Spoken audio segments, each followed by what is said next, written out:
right, how are we doing tonight? Welcome to another session of Tyranny of Dragons here on Forgebreaker.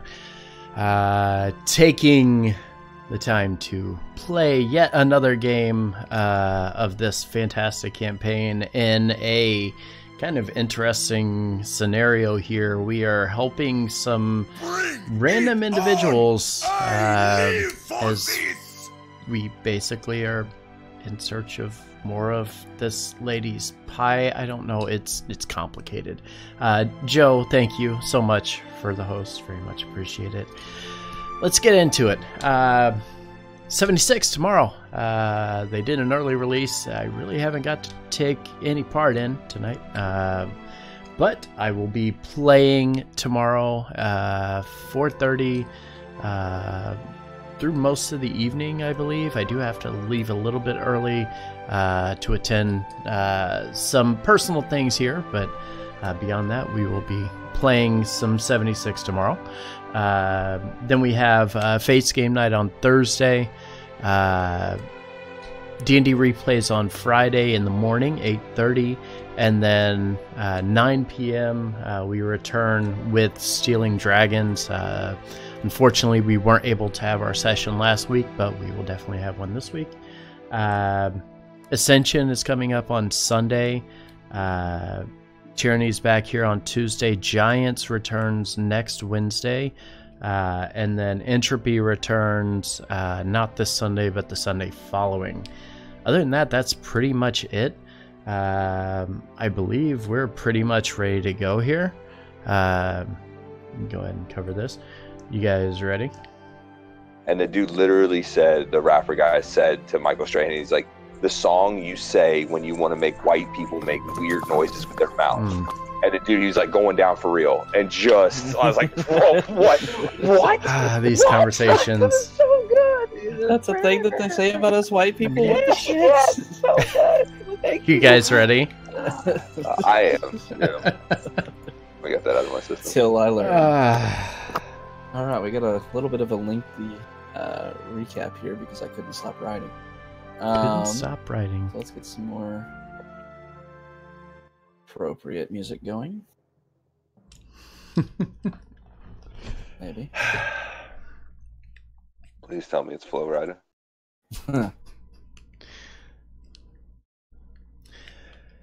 Hello? D&D. Hello. Oh, hello. Hello. Can't tell if it's playing music or not. Split up. Yeah. I don't hear anything. This one. Still don't hear anything. There we go. That one There we go. Hey. Okay. All right, now that's fixed. All right, so last session. Okay, bye, Willie. Welcome back, Willie. Last session.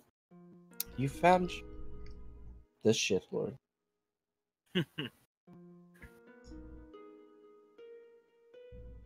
Okay, good now.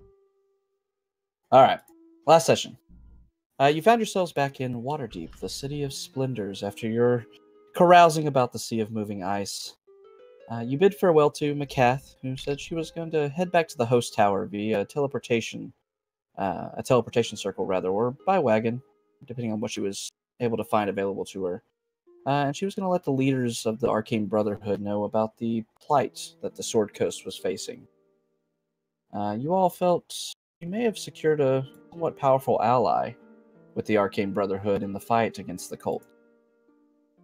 Your first order of business after saying goodbye to her, though, however, was retrieving the items you left in Waterdeep with the two weapon or armor smiths. You ventured back to see the dwarf smith down in the trade ward, Erlingel, that you had left your weapons with in order to get them silvered. As you approached, you found the dwarf's forge shop completely just crowded with people.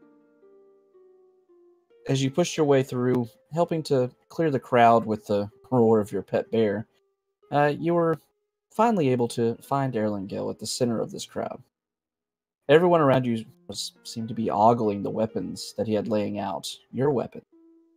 The crowd was obviously fascinated with the craftsmanship of the weapons and were crowding around the poor dwarf with requests. As Erlingale caught sight of you, he shooed the crowd once again away and called you over. You discovered all of your weapons had been silvered as promised, and more. You saw that other modifications were present on them as well. Erlingale explained that a very strange and charismatic fellow had stopped by while he was working on them and given him some magical components to use while reforging the weapon.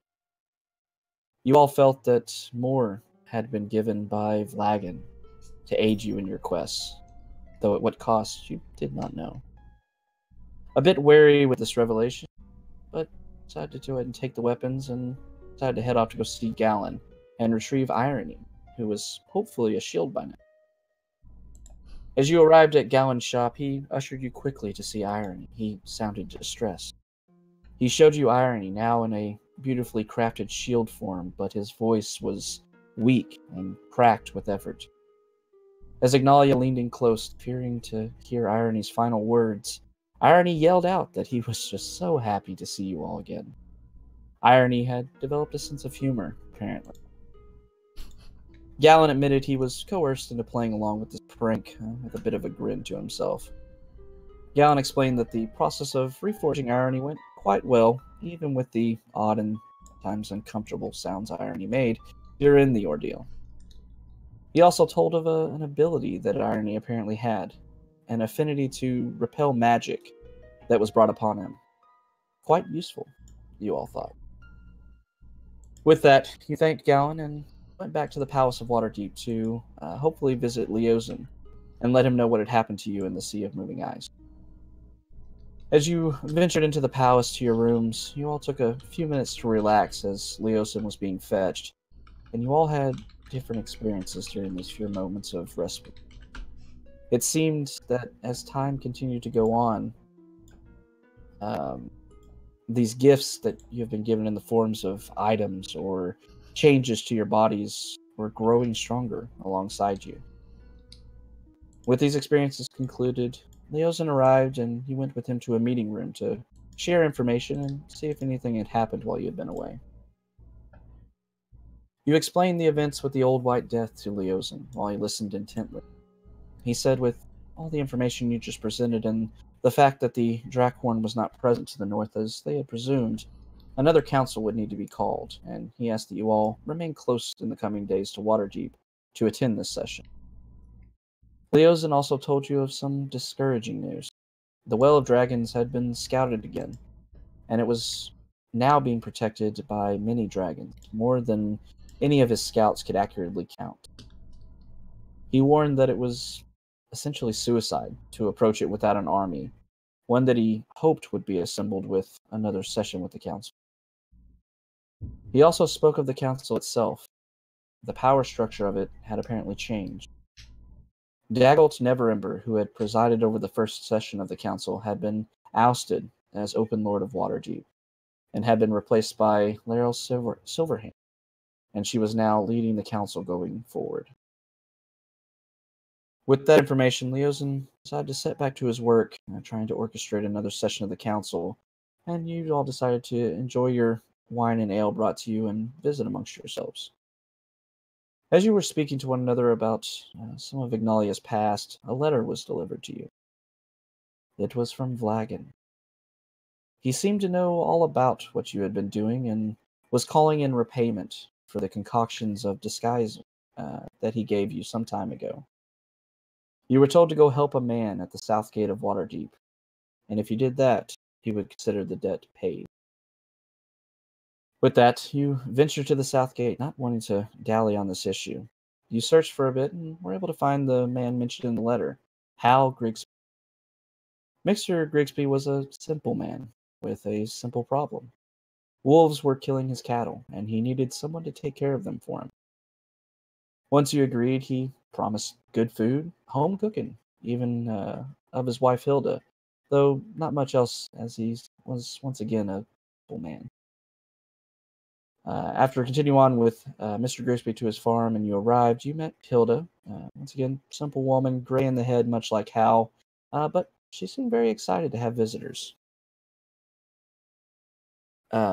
With that, you spent the evening before nightfall speaking with this couple as Hilda prepared dinner, and Hal showed off his homebrewed ale that he was very proud of.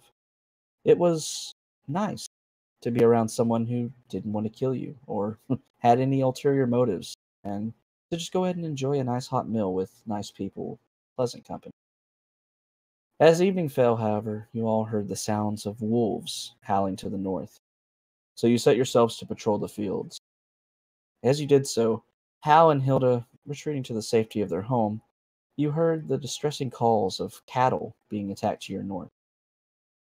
You took off in chase and saw a wolf standing over the body of a cow, only for it to dart away from you as it caught sight of you. You chased it until you found yourselves at the mouth of a cave. As any good adventurers would do, you ventured into the cave and found yourselves face to face with several wolves. I'm going to need everybody to roll for initiative. Oh, I just suck my token. Where are you? Just You are. right out of the gate, the dice are like, "Hey, welcome back." Welcome back.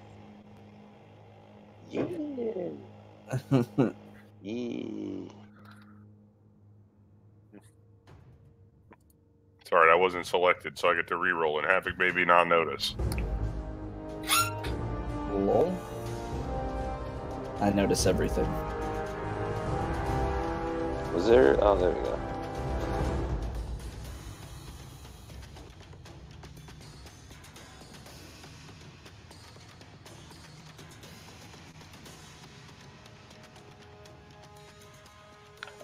Havoc, can I get a? 'Cause I did some looking. The drift globe. Does that actually emit light, or does it just float around behind you until activated once and then produces the daylight spell? It emits light. Because see, I can't find that written anywhere. You should have a handout for it. I do, and it says specifically, but it doesn't say anything about like.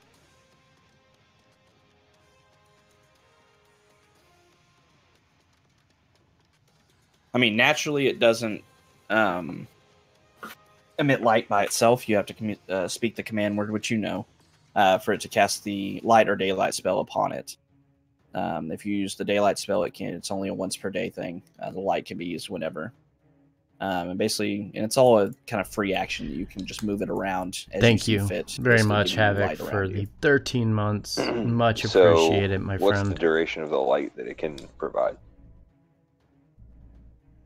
The duration of the spells. It's based off, those are two spells. Light and daylight are spells. Okay, So you just need to look up those spells real quick and look at the duration of them. gotcha. You can drag and drop them over to your character sheet too, if you want to search them under the compendium here. Yeah. The duration's an hour, by the way. Okay. Cool.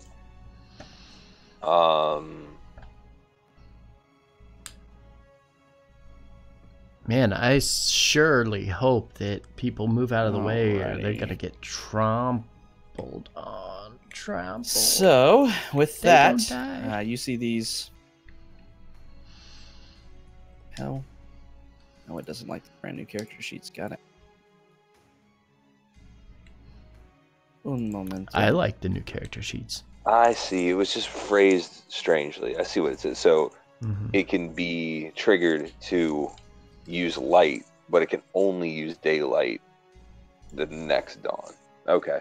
It's just oddly worded. Yeah, basically you can cast two spells, light or daylight. And daylight can only be used once per day. Light can be used as often as you want. Awesome. That Daylight's just that more powerful. makes sense. Because light's essentially lighting a torch. Daylight, you get sunshine. Which has interesting effects on some creatures, so much more powerful. Uh-huh. Alright. The daylight spell doesn't actually do it. Oh, it doesn't? No. You don't actually get that effect until like an 8th level spell. It's bullshit. Like searing light or whatever. Oh no, it's just a beefier light spell is what it is. Yeah. Alright, so you see ahead of you in the kind of gloom, once again, it's night out, very dark around you. You're in total darkness at this point, without the aid of some kind of light and such, obviously. In the distance, you hear several growls going off as these wolves have retreated further into this cavern. Max, you're the first to react. I'm going to take the drift globe out. It's 60 feet, which is pretty awesome. Mhm. And have it hover next to me as I advance as far as I can go. Yeah. I will say this is, and I'm going to give it light, and I'm going to have it controlled by you, so you move it as you see fit. I think light is 20 feet. 40, 20. 40, 20. Mm-hmm.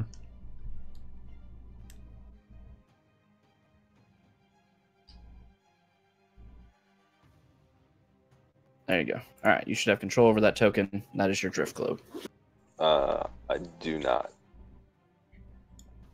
Oh wait, I'm on the wrong cursor. That's probably why. I do. I do. In fact, suggest that because that happened last night.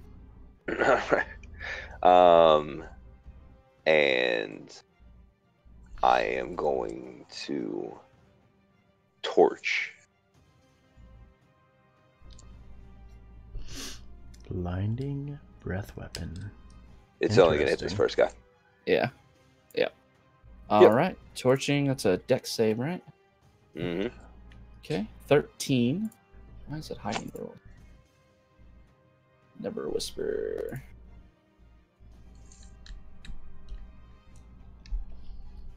There we go. All right, so it failed, so it's going to take 18. Yeah, you incinerate this wolf in front of you.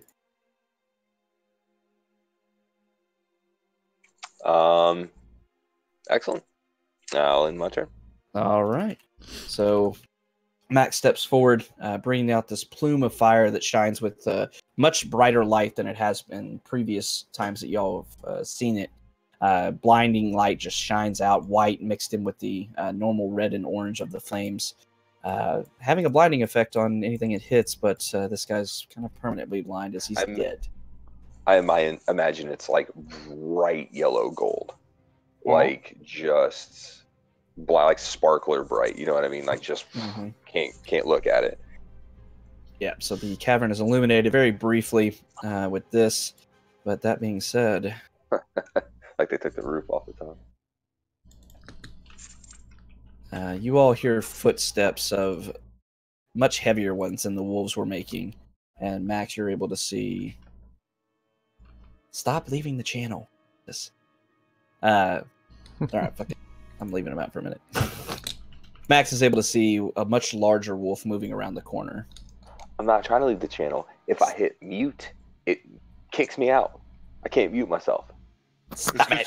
It's because you use it on a phone and your fat finger in the button. Literally not. That's not even possible. If it disconnects me from the lobby, if I hit the mute button, like. Sounds to me like you need to not hit the mute button. You don't want to hear all the things I do. You're right, I don't. I'm going to try and leave the party and come right back and see if maybe that fixes it. All right, so as you all hear scuffling and low growls coming from the other side, or further into the cavern, rather, Stone Skull, you're up.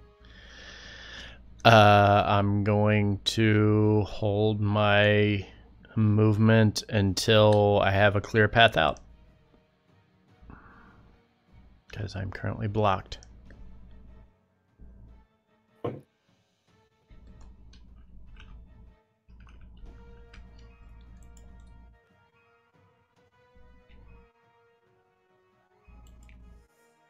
Currently blocked. Well, you could squeeze through it. I mean, not on the bear, no.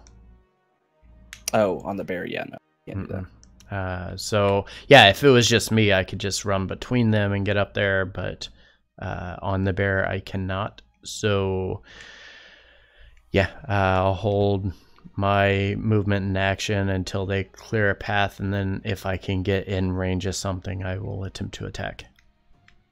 So you can only hold an action. You can't hold your whole turn. You could delay your turn until after people and just do it later, if you would rather do that.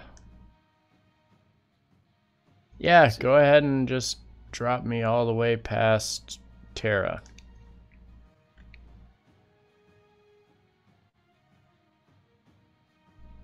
All You're looking for the way the at looking for bottom. the scene.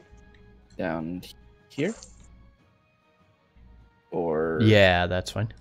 okay, all right. So Stone Skull, ushering people, trying to get him out of the way so he can charge in. Patiently waits. Do. Poor bear. I've got lots of NPCs. All right, this one's going to run down up next to Max and attempt to bite him. 10 is going to miss, I believe. Yeah. Correct. All right. Another one. 40, moving forward, but not quite able to get in range. You see more wolves moving forward towards you, beginning to clog the entrance into this cave. Steve, you're up. All right. I might just have to. Yeah, I'm gonna have to just abandon the bear here. Move it forward a little bit and have it watch behind us. All right, 2 dex saves. Jesus. Okay, the front one fails, taking 9. The back one will succeed, only taking 4. And they're both still standing. They're both still standing. Are you done? You done? Okay.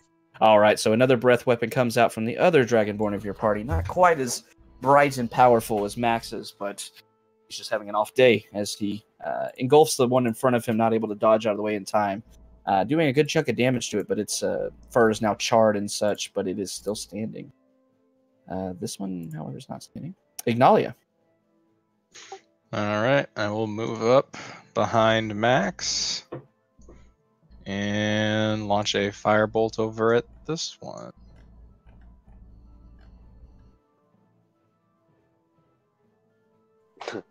This is Stone Skull's entrance, like music.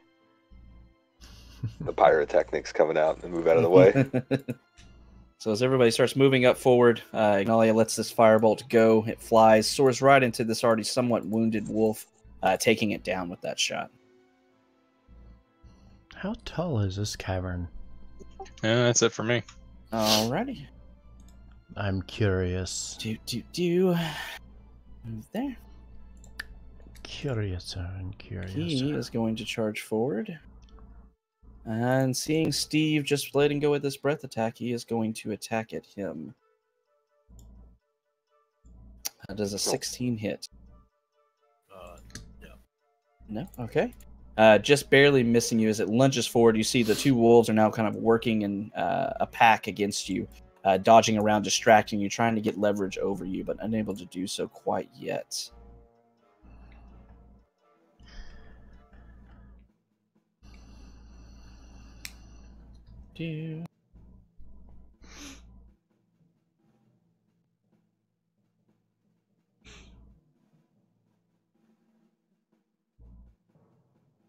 Okay.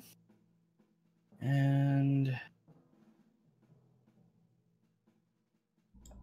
all right, Tara. I am going to move forward next to Ignalia. And I can see on my screen, but how many of these can I see with my blind sight? You sense several creatures. You can pretty much see them all. Okay. Quote unquote. See. Yeah, we're going to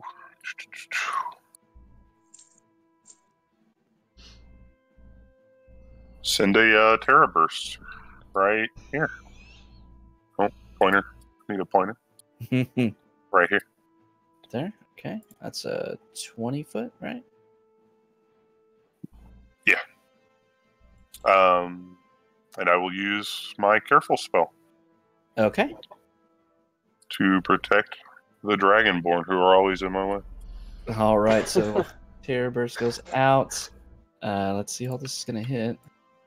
All those guys. That guy. That guy. Jesus, pretty much everybody except... Nope, everybody. All right. Hits everybody. Man. All right. Let's start with the wolves. 1, 2, 3, 4, 5, 6. DC is 16. Okay, only one succeeds. Not that it. Oh shit! What is that? Half damage is 14. Yeah. Mm-hmm. Okay, never mind. They're all dead. Let's just go ahead and do the dire rolls. Said DC was 16. Yeah, they all beat it. All right, so half damage Good for them. is 14.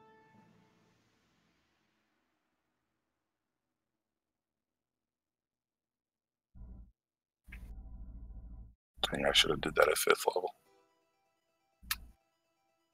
I'm gonna see if Imagine I'm all of gonna our ears are remain bleeding stuck now. back here or not. Yeah. Ringing, to say the least.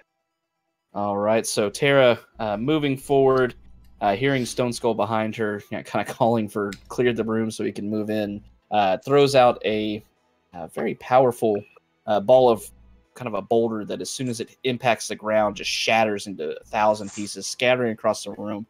Somehow, even though they were flying straight forward, straight towards the two dragon in the party, they disintegrated before they impacted. Only small little pebbles beat against your chest. Not the shards that killed all the wolves in front of you. Anything else, Jared? I am going to use my bonus action to have Mr. Pebbles step up and out of the way. Okay. And I will end my turn. All right. The way is clear, Stone Skull. How tall is the cavern? It's about 20 feet as you get into this next room. Okay. Let me... is this not letting me... There it goes. Okay, I can get here.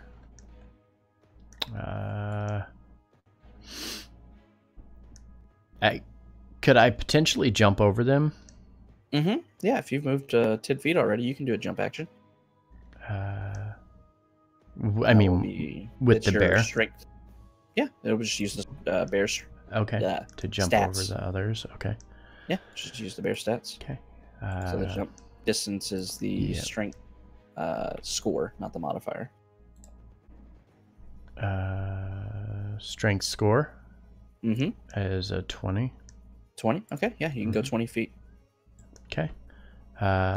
So yeah, I'll jump over, and then so that's 50. I'm going to move right here, using my action to get up into the fray here. And then for my bonus, I'm going to go ahead and rage. All right. There's your token. All right, so Stone Skull taking off, tearing across. You all see the spear soaring over your heads and landing on top of these wolf bodies in front of you as he takes off even further into the cavern. See the backside of the bears. Most of it's kind of around the corner at this point, but you hear Stone Skull raging in the distance ahead of you. Max. I am going to... How far is 30 feet? How far? Here? Alright. Use this ability. I'm going to move up into the Just room. once, even if I never use it again. Assess the situation. The drift globe is coming with me, correct?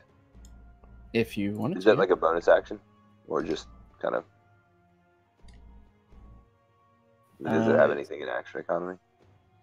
No, it is basically a free action to control it since you're just speaking. Nice. Then I'm going to step up here next to... Don't do that.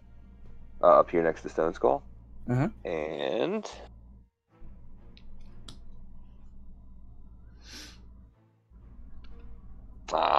Boo.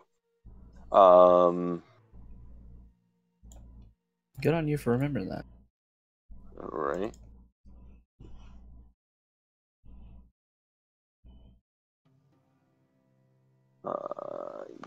Yeah.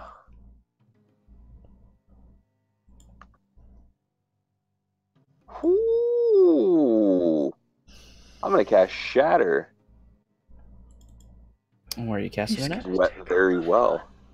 Let's see, 20 feet. So Imagine probably back behind them. yeah, I'm gonna sit right here. It's what, con save, right? It is correct. All right. You know, They both fail, taking 21 points of damage. That was cast at level 2. Mm-hmm. Shatter's That dope. was almost max. Cheap man fireball right there. Yes, it is. I should have done. All right, so this loud crack of thundering energy echoes through the cavern. You see both these wolves with their very sensitive ears, ducking their heads down with the impact of it, taking a massive amount of damage from it, but they're both still standing.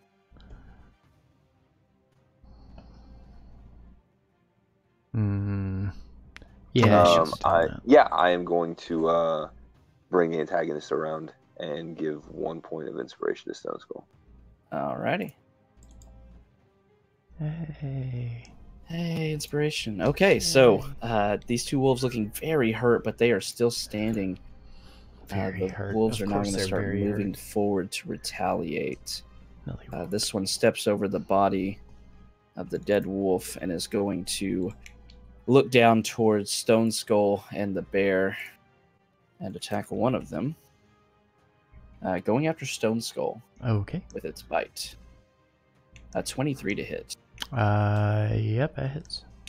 All right. And I don't think you can be knocked prone from your mount. Absolutely cannot. Didn't think so. So it's not going to get a chance to do that. Absolutely cannot.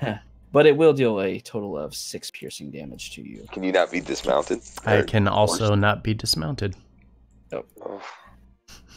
All right. Yep. Just cavalier things. It's fine. Just cavalier things. All right. This one is also going to lunge out towards Stone Skull or the bear. Once again, it's Stone Skull. Okay. 22 to hit. Sure. Okay. Another 7. Why do they have advantage on me? I don't know. Huh. It's like they're using tactics to fight in a pack. Yeah, it's I won- crazy. I mean, Stone Skull's just like, hey, why is everything getting such good bites? Everything's This doesn't lunging. make sense. I mean, what's happening? Nippy. Stone Skull's just sitting there, and like the one direwolf to his right feints forward. He raises up his greatsword to block it, and the one to his left jumped up and got into his leg. And as he turns his attention to that one, the one that fainted originally jumped up and got him as well. They're working very well. But it is now Steve's turn. Alright, move up on this side of Stone Skull and stab at this wolf. Okay. Huh. Steve with his own version of power. So the 30 will definitely hit. Oh, I understand that feeling all too well. Yeah. Let's sneak attack. Quick shot right to its chest. You're able to find its beating heart with the tip of the gentleman, stabbing into it and quickly flourishing the blade out of it. And it falls to the ground with a soft whine as it succumbs to that attack. Anything else? Nope, good. All right. Ignalia. Oh, I screwed up. Damn it, I screwed up, guys. Let's see. I will move up.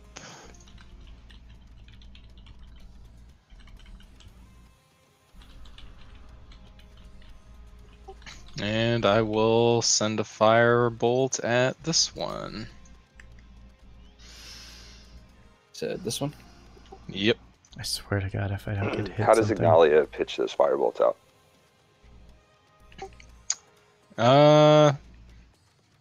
I'm kind of just imagining, kind of just manifesting in the palm, hand back, just palm out towards the target.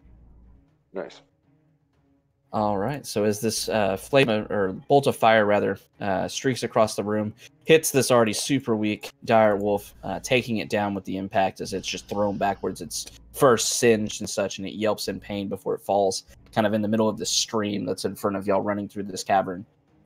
Its body just not. Anything else?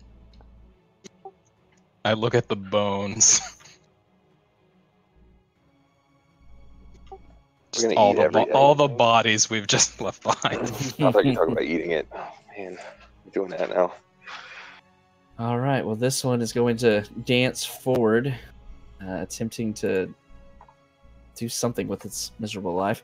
Attacking one of the 3 creatures in front of it, going after Stone Skull again. Okay.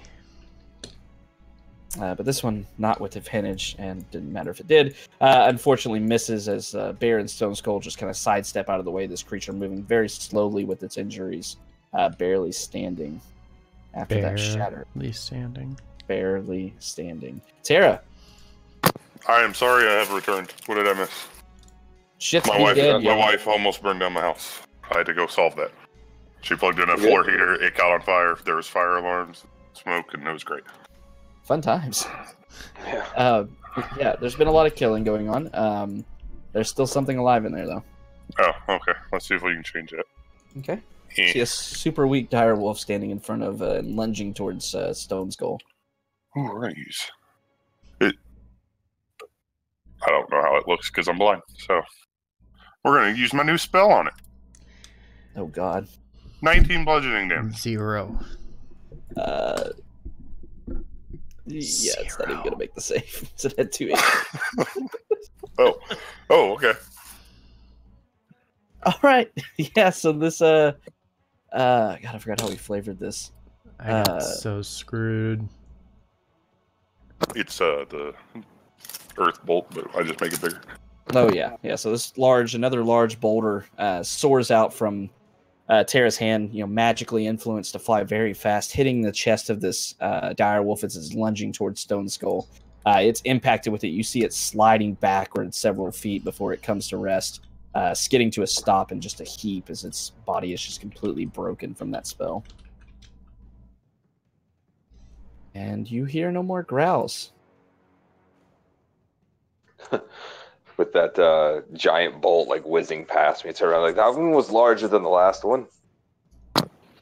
I'm just going to kind of shrug. I made them bigger. Yeah, it kind of look back over to what do I imagine is now just like a shattered corpse. Like I can tell. All right. Now you find yourselves in this cavern, this stream, very small, running through it, not very fast and such, but definitely a good source of water for these wolves since they've made it their home here, or they did before they were taken care of by this lovely group of adventurers. Everybody but Tara, give me perception check.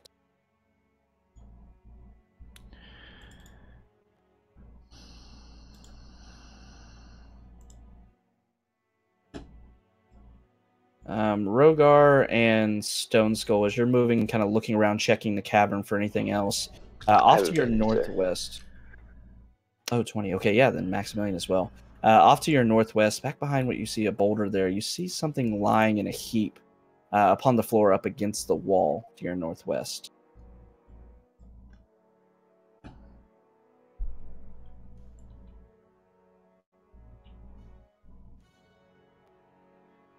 Lying in a heap up against the wall. Mm-hmm. I'm going to send the globe over to illuminate. All right. Oh, well, not me. I don't want to click both of us. Just the globe this time. So as you do so, it illuminates this cavern, and you see a couple things. You see this heap that you saw from a distance, in the darkness ahead of you, now illuminated. A skeleton leans against the cave wall. It is missing its left arm and right hand, no doubt carried off by the wolves as they snacked on the remain. The old bones are covered in tattered and dirty clothing. Several glass shards of various colors are found in a leather pouch, along with a broken flute and this odd-looking black sliver of metal, as well as you investigate the body. Behind the figure are a rotten knapsack and a torn scimitar scabbard. Inside the remains of the knapsack, you find an intact potion and a wand. The one thing that strikes you, though, to be odd is the fact that the boots that this creature was wearing, them kind of yellow with black tips and red sides onto them. They look clean and new, unlike the rest of this man's body.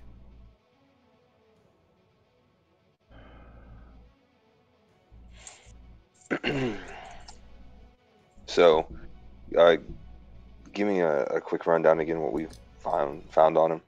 My brain was going a million miles an hour. So like I said, skeleton, you found a broken flute, this odd-looking kind of black silver sliver of metal, kind of elongated. It's about 6 inches long, about a half-inch wider, so kind of a circular formation of it.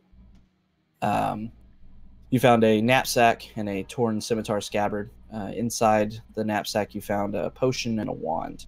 And you also see that, though the rest of this being's body is just torn to shreds and looks like it's been here for quite a while, the boots that he's wearing look brand new, very clean.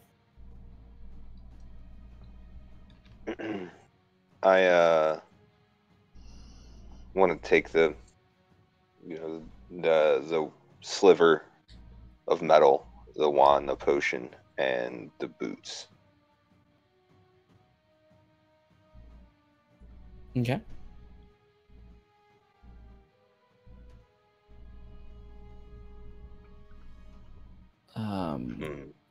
As you're also looking around, sorry. The second thing you saw that caught your eye as the drift globe floats up to the north, you see a large, seamless-looking door made of an unfamiliar, smooth black material, almost the same color as this black sliver of metal you found on the body.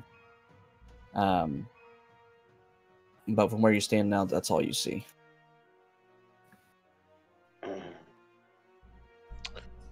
Well, I'm going to go ahead and guess that this sliver, and hold it up for the rest of the group to see, is the key to that door.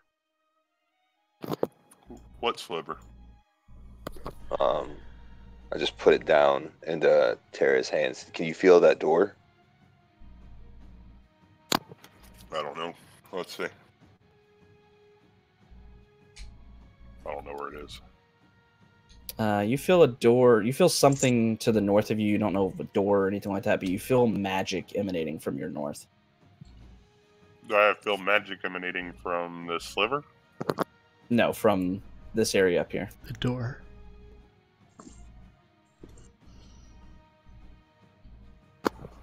I'm going to go back over to Max and hand him the sliver. I don't know why you would think that a rock would be a key. It's a weird thing to think. Well, all keys start as rocks. I suppose you're right. But yeah, Rogar, do you want to check out this door to see if my hunch is right?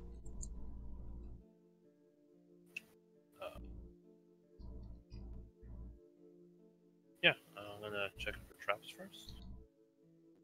Okay. I think the door's over here. Yeah, it's over. Yeah, right here. It's where you see in the door. I'm just adjusting everything in my pack. Are you bringing the key over with you, or are you just checking the door itself? I handed it to Rogar. Okay. Rogar, as you start approaching the door, before you even get a chance to check it for traps and such, as you move closer, you see this phrase appearing in blue light, inscribed above the door in phrase that is a phrase that appears to each of you in your native tongue. And it reads, "Dare not enter. Death awaits." As you move closer to the door, the inscription begins to glow this pale blue. I can't read it. Rogar, as you even get closer to it, you see this 10 by 10 door or so is made of somewhat unfamiliar material, and you feel this arcane power radiating from it. You see the material seems to be that of the key that you were handed from Max. And in fact, as you're looking closer at the door, you see a keyhole that matches this sliver of metal.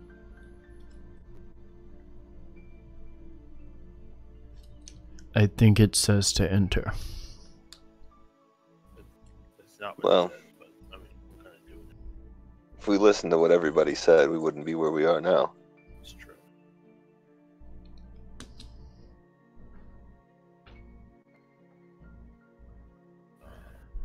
What do you think, Rogar? Can it be opened? I think so.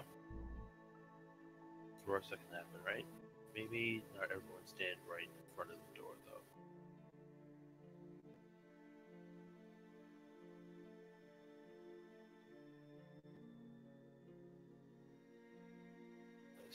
It's over.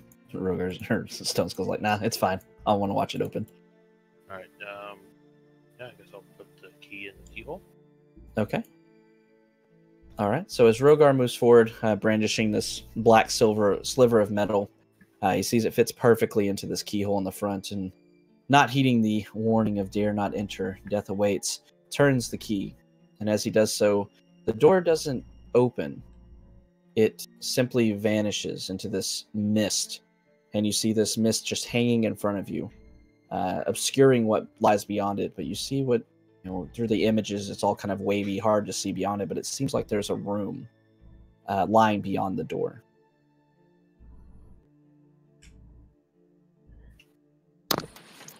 Well, it said death's awaits. Why are you keeping death waiting, Steve?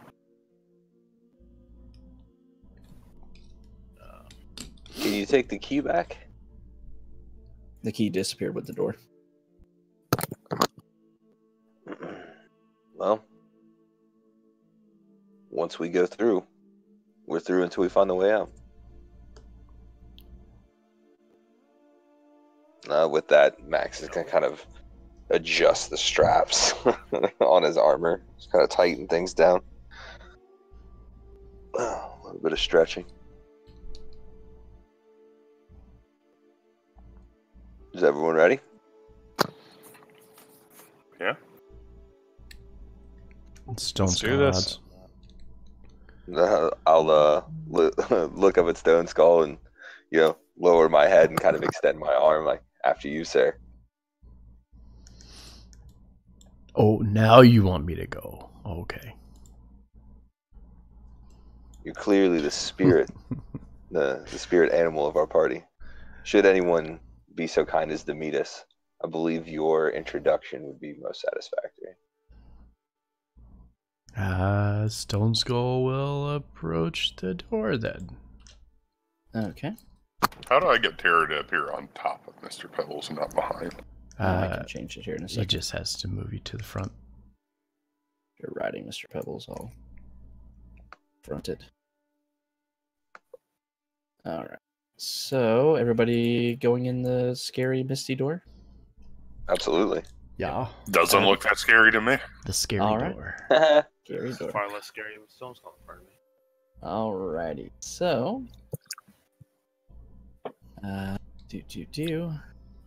as you all step forward, Stone Skull and his bear going first. You see, he hesitantly moves up. The bear kind of tentatively sticking its nose up next to the door, and you see it disappearing into this mist. And after a few moments of hesitation, they both step through, disappearing. You see their form kind of undulating and such, distorted on the other side of the door, very faintly.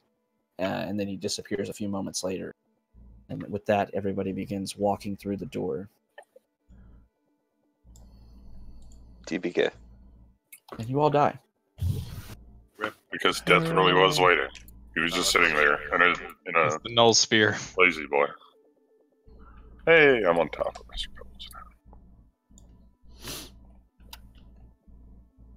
now. All right. So as you all making your way into this chamber,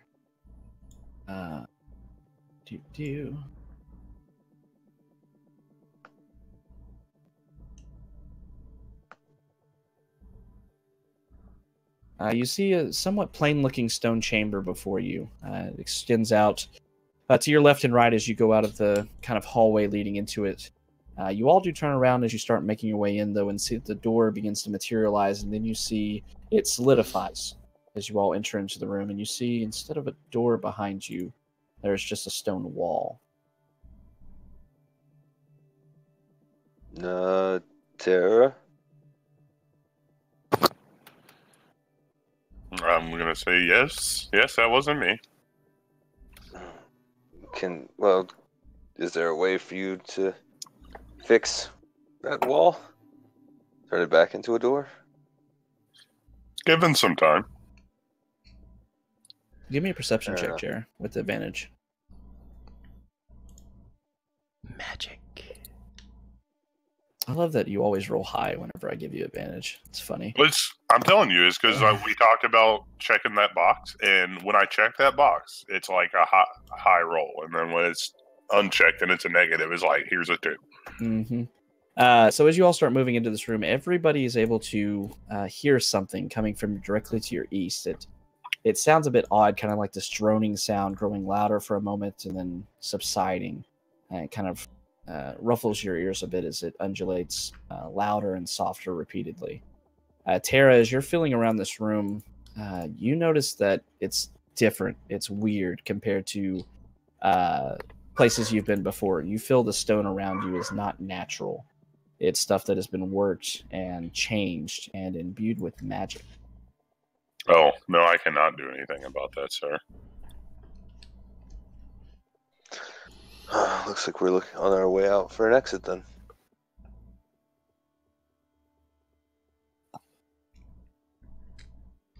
With that, I'm going to start moving around the room, kind of investigating what we've got going on here. So as you start moving forward, you see at the east of here, there is a wooden door sitting there. And as you get closer, you realize that the noise you were hearing is coming from the door. There is a face in this door. The snoring face of an old, bald dwarf with his beard and 2 braids down the side of his face. He is part of the door, made of wood. Chiseled in the stone above the door is the symbol 1.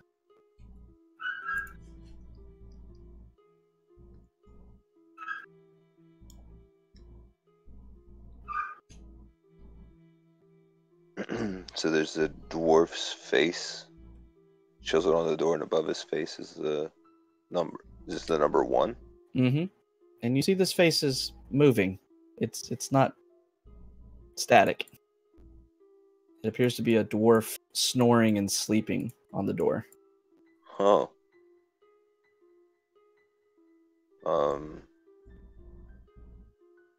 Yeah, gone closer inspection, saying to the rest of the group, I think the door is asleep. Have you tried waking him up? Whoever made this dungeon used the same contractor as the last one. Must be good work. Yeah, but I'm actually taking out irony. I want him to talk to the door. Okay. Yeah, we're getting right back into the same thing that happened last time. Irony. Look, he appears to be one of your old kind. Where the party is blocking a path with that, forward. You hear Irony's voice kind of very softly at first and then gains volume. He says, what are we doing now? What is this? Why is there a dwarf on this door? I'm not sure. Was he carved that way, or... I don't know why you're asking me. I don't know. Well, you have experience, ample experience as a magic door. No, it is experience, I suppose, but I just sat there all day and didn't move. It was kind of boring. It's much more boring than what you have me doing now. Do you think he would like to come with us also? With a kind of a pause, he says, he might. I don't know. I think that we should leave him here. I don't think you need more than one door here. That's even better. Without saying anything, Tara is just going to instruct Mr. Pebbles to go up and knock on the door. So as Mr. Pebbles moves forward, you're all getting a sense of jealousy coming from Irony as he's saying, "No, for sure. The door. You only need me. You're fine." Don't be insecure, Irony. Mr. Pebbles moves forward and raises a big fist and just slams it once on the door. As he does so, it comes down right on the nose of the sleeping dwarf, and you see the eyes, made of wood, everything made of wood, opening up. And he's what? Who in the blazes are you? And you see his eyes searching around the room. Didn't you read the blasted warning outside? No doubt you think that you are fierce adventurers who will make it to the throne of bone. Good luck with that. Sir, I'm blind. I did not read any warning outside. Would you kindly open, though? With that, he chuckles, just, bringing a blind girl. That was, not your best idea, huh? No, I will not open. In fact, I'm your first challenge. Let's see what you Nimrods have got. I'll feed you to my bear. I'll chop you down and then help him feed you to his bear. With that, the dwarf just opens his mouth and starts laughing. I'd like to see you try. Go ahead, give it your best shot. I'll melt you down and turn you into a shield, and I point at Irony. Tell him about it, Irony. Hate y'all. But Irony says, well, I wasn't really melted down. He kind of more so chiseled me out of the door, but it was an invigorating process, really. Yes, he used those implements on me, and it was quite exciting most of the time, though Galen did seem somewhat uncomfortable. Yeah, dwarf sir, you may have enjoyed it. You should partake in it sometime. And with that, the dwarf, raising an eyebrow, he says, I'll have none of that, thank you. With that, I'll step in. If you don't open, we'll set Irony down, and we'll step away. With that, Cool, sir. the dwarf just chuckles and says, you think that a magical door that was sleeping as you walked in here really cares? Go ahead. Be gone. Leave here. Leave the sword or leave the shield behind. I don't care. Irony. I'm debating, singing lessons. This is your first test. I want you to give this guy all that you've got. And then I put him down and face him towards the door. Kara's gonna moan and just walk away. Oh, God. And now the party takes a long rest, right? That's actually what I was I want to thinking. go up to Leave him the. there for 8 hours, see what happens. I want to go up to the door and simply say, Master Dwarf, can you say the number 1? As you say that, Irony, kind of protesting a bit, saying, I don't know how to sing. I'm not singing for that. That's embarrassing. No. Max moves forward and says that. And the dwarf looks at him. He says, I can say it, I suppose, but I'm not going to. What could I get you to do to change your mind? You could leave, yes, very promptly. Turning around, so there's no way for me to leave the way I came in. With that, he seems to be looking back on you and says, that's a predicament. Well, I guess that you will just sit here until you run out of food and water and die then. Or you could just let us through. Then we won't bother you anymore. With that, he chuckles again. I could, but where's the fun in that? I don't think you want to hear the sword or the shield sing. I don't think anyone wants to hear that. I kind of call over from my shoulder. Oh, guys, we can't make our way out of here. We might as well give up. Door, how many ways out of here are there?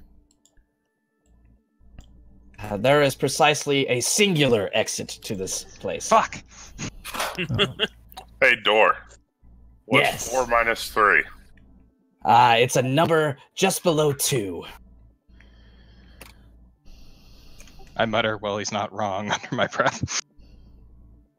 Oh yes, you all think you're very clever. So Idiots. it's 0?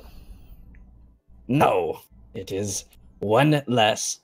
Oh, He said it. He said it. Knights As of he Nita says shit. As he says that, he says, oh, blast. And you see this wooden door begin to slowly open away from you and slide over. Yes, that was awesome. You have to outsmart the DM. What 1? Keep telling yourselves that you outsmarted me. I was No.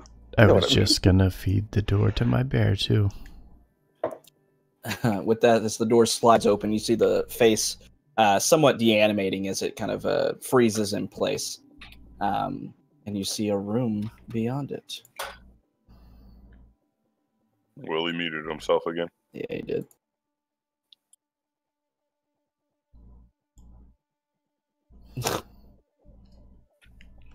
That's so silly. Why are we in a private chat? We're not in private chat. Yeah, we are. That's what it says. Oh, yeah, Oh, why are we in streaming. private chat? I don't know. Is that Maybe no that's idea. why it moves you out. Maybe. Yeah. Maybe. Let's All right, go. fix this. Yes. Oh. Yes. Oh, I You clicked moved the, the wrong thing. private chat. I clicked the wrong thing. There we go. I'm like, I'm trying to drag people, and then suddenly everything is moving. Oh, Jesus Christ. I didn't do it that time. This is a cluster. You do it, Forge. Okay. I'm not touching it. It's just us, no one else. Oh, now they figured out what button to press. Jesus, that was a cluster. There we go. Two people trying to move stuff Me does and not Ruckus work were out well. about to run into the room by ourselves. All right. So you see another doorway before you, and you open it as well. To that. All right. In front of you, as you move into this next room, you see this hallway leading into it, and as you look into this next room, in the center of this room, standing on a 5-foot-tall pedestal, is a grand-looking longsword. Its blade glistens as it catches the light coming into the room. In addition, in each corner of this room stands a suit of polished armor. The armor to the back of the room is larger than the armor closest to you. Status help, I'm stuck. What? I'm literally He's in the wall. stuck. Oh, stop moving into the walls then. I didn't mean to. I moved Mr. Pebbles and I was there. I'd like to further inspect the suit's armor. Okay. They're suits of armor. As you look at the armor at the side of the room where you entered into it, it's all very well polished and such. Seems to be maintained, so well oiled and everything, no scuffs and such onto it. The armor at the back of the room is a bit larger than that of the front of the room. Not quite as polished and such. You do see black scuffs kind of across it here and there, but none of the armor really stands out as menacing, I guess. Are there any markings or? None that you see, no.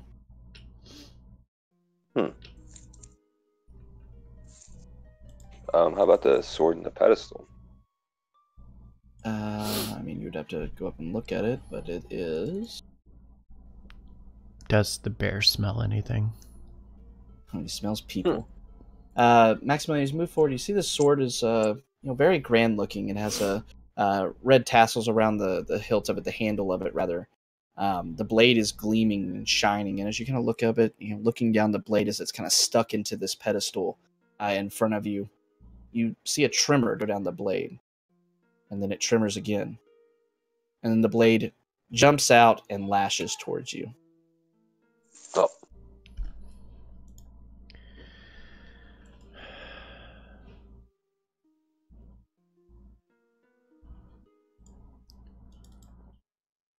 Does a natural 20 hit? Yeah. Okay. I didn't mean to lean my face right up on it. So that's going to do 10 points of slashing damage to you. And I need everybody to roll for initiative. The sword is now flying around the room at you. Bitch. Oof.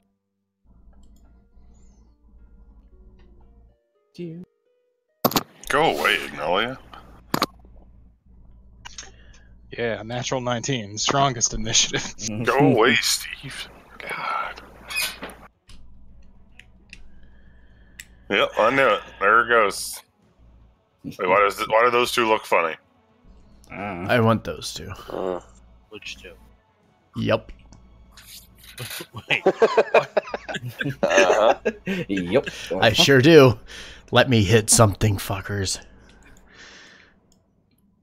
All right. 1 second for me to get everything situated. So many character sheets. So little people to kill. Hey, you should be saying that. It's fine. Make sure you fix the character sheets so that they show attacks. Oh, I will. And you can hide the names of the beings if you want. Yeah, if I care. Yeah. I don't. If you cared. Nope. Otherwise, I would have done it already in my prep. Yeah. Unfortunately, I thought all these were already set to that, so I didn't even check that setting. It's irritating. But that's just because it's the default for this game. Alrighty, so as this is happening, Max, as he's examining the sword, is slashed across the chest for this 10 slashing damage. As the sword animates and begins moving and slashing at him. You see it floating in midair as it does so. As this is all happening, the 4 suits of armor in this room come to life and begin moving. Where's my initiative? My initiative has disappeared. Bye-bye. In the bottom left. That's where I always put mine. Yeah, no, mine's not there. Oh, there it is. It was off to the side. Alrighty. So with that, Steve, seeing all of this unfolding before him, you were the first to react. Oh, that shit.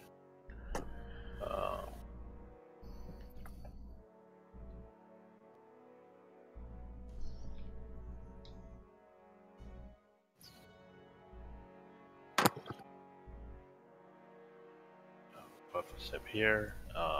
10. See if this thing's alive. Okay.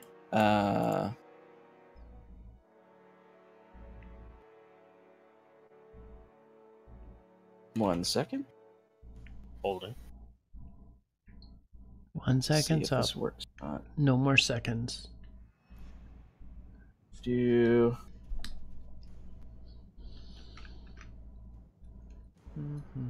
okay, yeah. Doesn't matter if it's a construct or not. Yeah, you're able to discern its movements and such, and you will get sneak attack on this attack. Sweet. How about that? But unfortunately, your attack is unable to penetrate through this heavy armor. Right. Anything else? I want to see how hard these things hit Disengaged. before I... You already used your bonus action, so if you move away, you're going to get attacked. Insightful Fighting uses your bonus action. Mobile. Oh, yeah, mobile. Okay, yeah. You won't be disengaging, but you can't be attacked. Yeah. All right. So it swings at you, but cannot gain purchase due to your fierce mobility. That being said, this one is now going to move forward. You see it levitating off the ground as it soars across the room towards Terra. And swings its longsword twice. 16 and 18. 18 meets. All right, so it hits you for 8 slashing damage.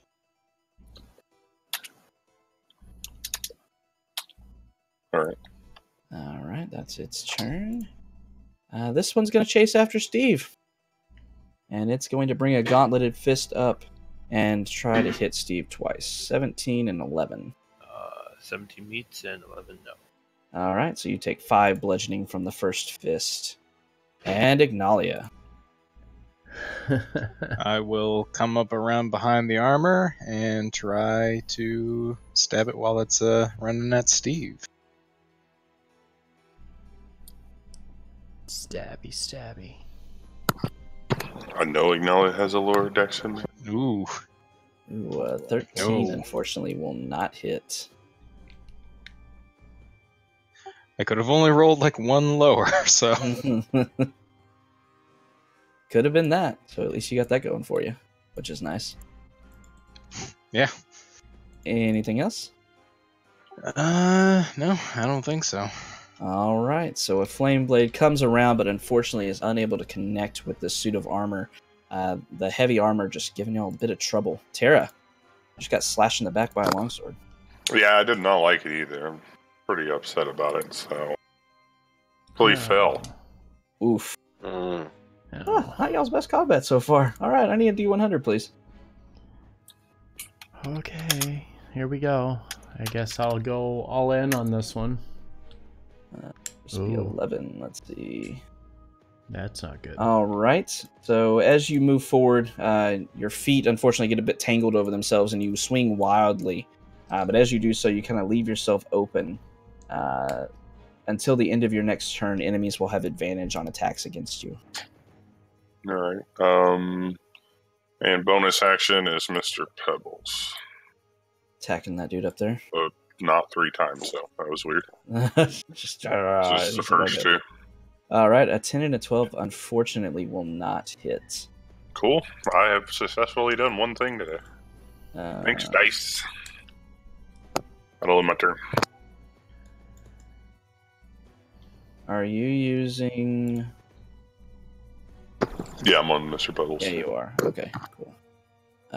Okay. That was my fault. Yep. Yeah. Wouldn't change anything, but he does have a +6. Instead of a +4. And not a +4. So, but even a 12 and a 14 will not hit either way. So, all right, Mr. Pebbles swings wildly, just unable to break through, just hitting this armor, definitely making connections, but not able to do any damage with his hits. Max. Max is going to take a deep breath and exhale in a chant, but like I imagine multiple like chords at the same time. As I cast Bless as a 3rd level spell, which will allow me to target all 5 of us. Yes. You said a 4th level or 3rd level? 3rd level. Up to 3 creatures, and then +1 for every spell slot higher. So 2 and then 3. Oh, okay. All right, cool. Makes 5 total. All right, so everybody will get Bless. Mm-hmm. You'll have a D4 to your stuff. And attack then- rolls and saving throws. As the chant ends, I'm going to finish it in a terse whistle and give Ignalia a point of inspiration. I didn't know it was Christmas. I love So make this. moves. All right. So this harmonious kind of whistling song comes out from Maximilian as he casts this radiant spell upon you all, giving you some help during this battle, as well as inspiring Ignalia. That being said, this guy seeing... Paladin to Paladin. Yeah, Paladin to Paladin. Seeing Stone, or Mr. Pebbles, rather, in front of it, is going to bring its longsword around twice at Mr. Pebbles. 12 and a 13. No. Both miss, so unable to break through its own natural armor as it brings its sword around, just not even chipping any stone off of Mr. Pebbles. Speaking of stone, Stone Skull. Yeah, so we're gonna start like we did last time. Use Rage at the start of combat here. Okay. And then I'm going to look in the direction of silvery colored homeboy here and swipe him twice. 1 and 2. Oof. Yeah, both hit. Okay. So You get an extra D4 to that if you want. So 16, 17, and 12 plus 4. So what is that? 30, 40, 47. Okay. Is it still alive? It is not. Okay. And then Dial it in. yeah, I'm gonna go ahead and because I want to do this because I'm like really looking forward to doing this. I'm gonna action surge, and the one behind Terra, as I'm charging forward. As I get to about here, I'm gonna reach over to my pack and pull out this frost-colored orb and blast it in the chest. Oh, it fails. You're hitting... The one to the south here. that guy down there. Yeah. Yeah, unfortunately, even with the 13, will not hit. Damn. And then gonna move the rest You of the get to- way up and take my second attack with that. With the That one great will sword. hit, Yeah. 21 for damage. All right. Anything Damn. else? No, that's it. I was really Alright. hoping that would hit. I was like, come on, I want this to Finally work. gets to use the one magic Finally. item he was given. All right, yeah. So Stone Skull is able to just start cleaving, this great sword just shattering through this armor. You see the second attack, your blade kind of odulates a bit and then just rends through it, chopping this thing pretty much in two as it falls and clatters to the ground, not moving any longer. As you fire off this, bringing out this orb to fire off this blast of cold breath, kind of awkwardly, unfortunately, not real practice with this item. Unfortunately, it misses and goes wide, but you're able to bring the sword back around and hit it again, or hit this new one down here. Yeah. This guy's dead. Steve. All right. Just once more with feeling. Okay. 17's not gonna hit. On the one the down extra- behind you. Yeah. And you get advantage, right? No, you didn't get advantage. But an 18 will hit.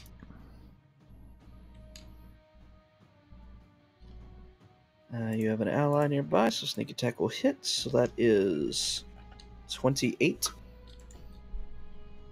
Okay. Still standing. Disengage and move away. All right. So with that, a quick shot from the gentleman pierces deep into this armor. You see it pass all the way through to the back side of the breastplate, piercing through its back right next to Ignalia, and then he yanks it back out, stepping away as he does so very agilely. But this armor's still moving. This one's also still moving, and it's not amused. Still not amused with Terra. Gonna bring its longsword around twice at her. And go ahead. 21 to hit. Oh, never mind. Okay, go ahead. You can use yours. Oh, I'm sorry. I didn't know that procced Nice. on me being hit. Mm-hmm. Anything within 5 feet of me. Yeah, I don't want to take that 11 damage. Yeah. So, All right, so shield's gonna pop up with the second attack. The first one going wide, but Terra's feeling the other one's coming right for her head. Casts these arcane runes above her, deflecting the blow completely, and that'll be its turn. This one's gonna fight Ignalia. Ignalia's right in front of him. Two slam attacks. Nat 1 gonna miss, and a 16 is also gonna miss. As one of its gauntlets falls off with the attack after taking the massive amount of damage. I was literally typing that. Yeah, one gauntlet's gone. Ignalia. I will kind of laugh.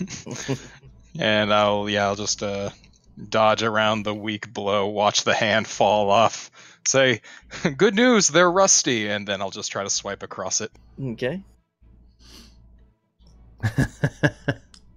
Jeez. Alright, well, I do get a 1d4, so... Alright. Ugh, so close. Yep. Fortunately, a 17 just misses doing damage to him. Well, I was saying before you. Sorry. You do have the inspiration too.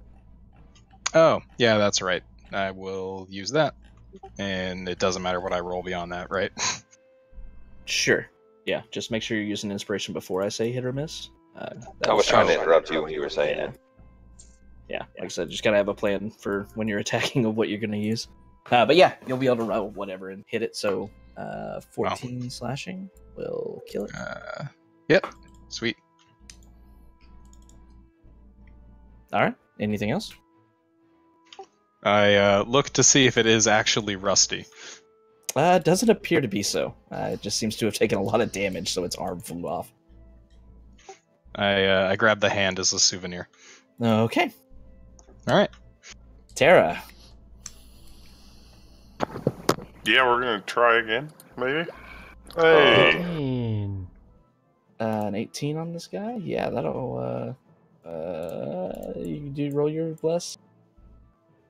so I thought it was an 18. 20. 20 now. 20 hits Jesus. for 17. All right. You see this guy is heavily plated armor with a shield, so Well, good luck, Mr. Pebbles. 20. Nope. Hey, Hey, 24 hits. for 11. Okay. That will end my turn. All right, so the maul comes around, and with the blessing shining through Tara's body, is able to connect with this thing. Its shield just not able to be brought around in time, buffeting it for a good amount of damage, and then Mr. Pebbles is able to land one blow on the one he is fighting. Max. For my continuity, the blade, if it has a turn, doesn't have one. Oh, shit. Yep, I didn't roll initiative. Well, it had really low stuff, so we'll just... I was saying if you wanted to just act before me, like I was kind of what started it, so. It'll make one attack at you for its turn that it missed.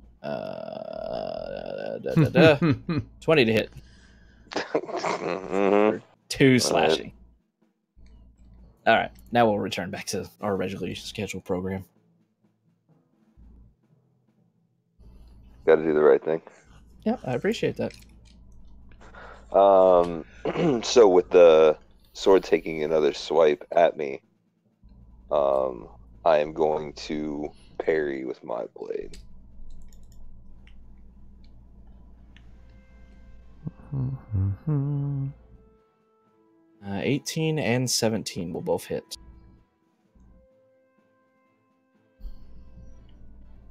The 18 total. Here we go. Alright. I know what I'm doing. All right. Anything else? No. Okay. My turn.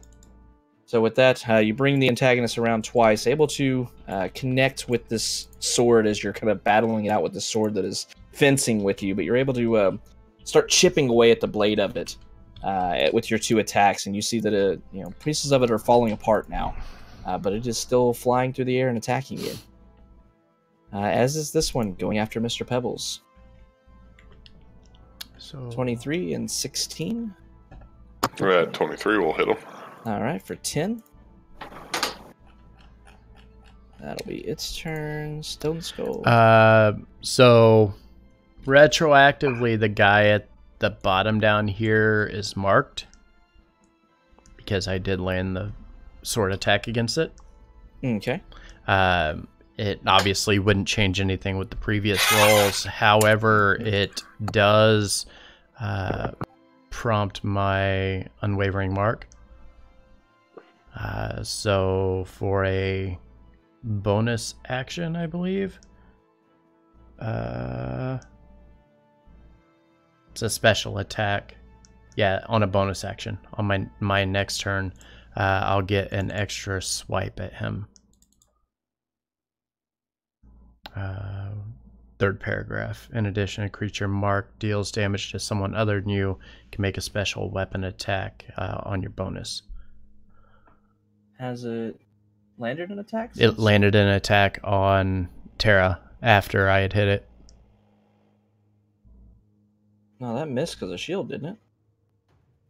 Yeah. Oh, right. You're right. It did miss. You're right. Okay, so then that doesn't happen. Yeah, You're it's right. marked, but yeah, you. Yeah, I forgot. Yeah, she shielded that. Man, I really should have taken that damage. I'm sorry. I was greedy with my HP. This is mine. That's okay. But I am going to reckless attack twice at the one to my south here. All right. So that should be good. That should be good. Keep in mind, reckless attack can only be used on your first attack. Is it just the first? Okay. Mhm. Still 24 on the Still a second one. 24, Still good? yeah. Okay. Yep. So yeah.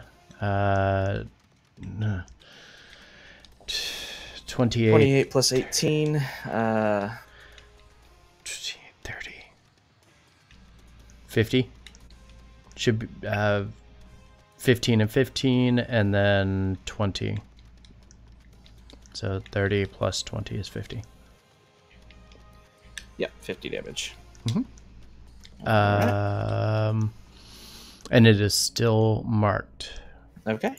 And still standing. And still standing. Oh, cool. That'll be my turn.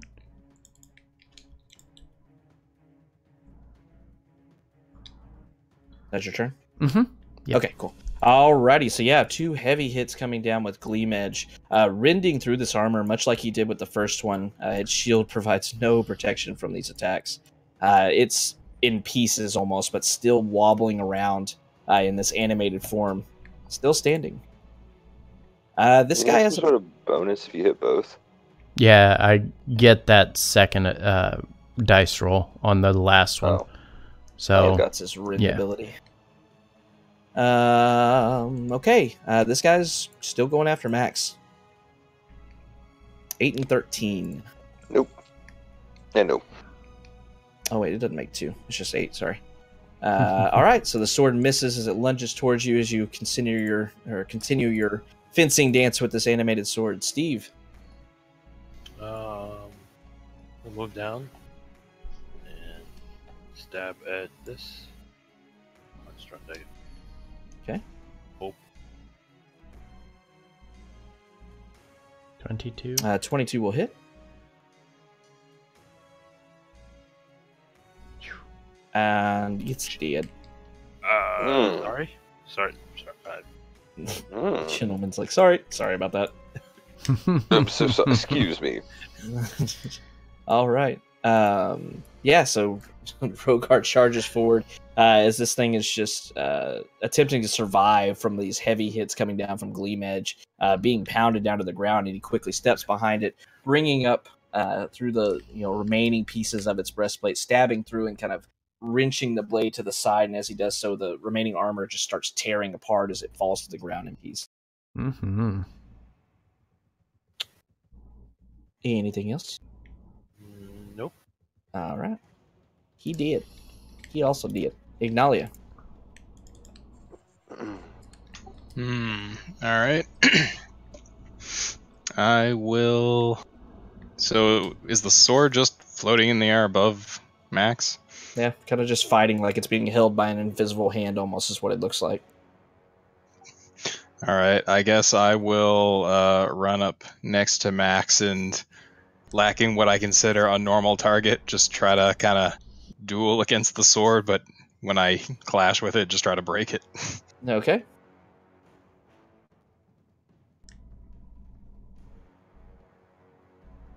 Man, get the bad rolls out of here early. Yeah. A D4. I do have a D4 on it. You have a D4, yeah. Come on.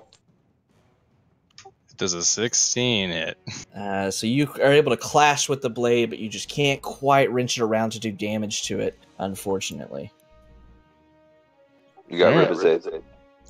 I am literally practicing parries with a floating sword. Okay. Yeah, pretty much. Alrighty. Tara. Guy that was trying to hit you is dead. I'm gonna kind of step over here, Mr. Pebbles. What is going on over? Why are you not finished with this yet? And then I'm gonna launch a Gaia's Fist at it. Okay. D4. A 21 hits. Or 19 bludgeoning. Strength against 16. It fails. So it's now And now it can't. It prone. gets slammed up against the wall, but can't be moved anywhere away from you. But it does fall prone in the process. All right, and then I'm going to have Mr. Pebbles with my bonus action, and he's prone now, so advantage. Mm-hmm. Absolutely. So the first one will hit for 12. Mm-hmm. All right, another 12. And an alley-oop going with Mr. Pebbles. And I will end my turn. All right, so once again, this large boulder moving forward, and it doesn't really explode. It just hammers into this animated armor, thrusting it back against the wall as it bounces off. It falls down to its hands and knees on the ground as Mr. Pebbles slams over the back of it, doing more damage to it as it's now laying on the ground prone. Max. I'm going to continue my duel with the longsword. I think you just won the duel. Let's see your damage. 21. Oh, yeah. So as you bring the antagonist around the first time, the sword lunges out towards you, and you meet it with your blade. And as you do so, you knock it to the side a bit. You see it kind of going a bit vertical as you do so. And with the second very quick hit, you bring the rending edge of the sword around and slice through the blade itself. It splits in two as you shatter it, and it falls to the ground, no longer moving around.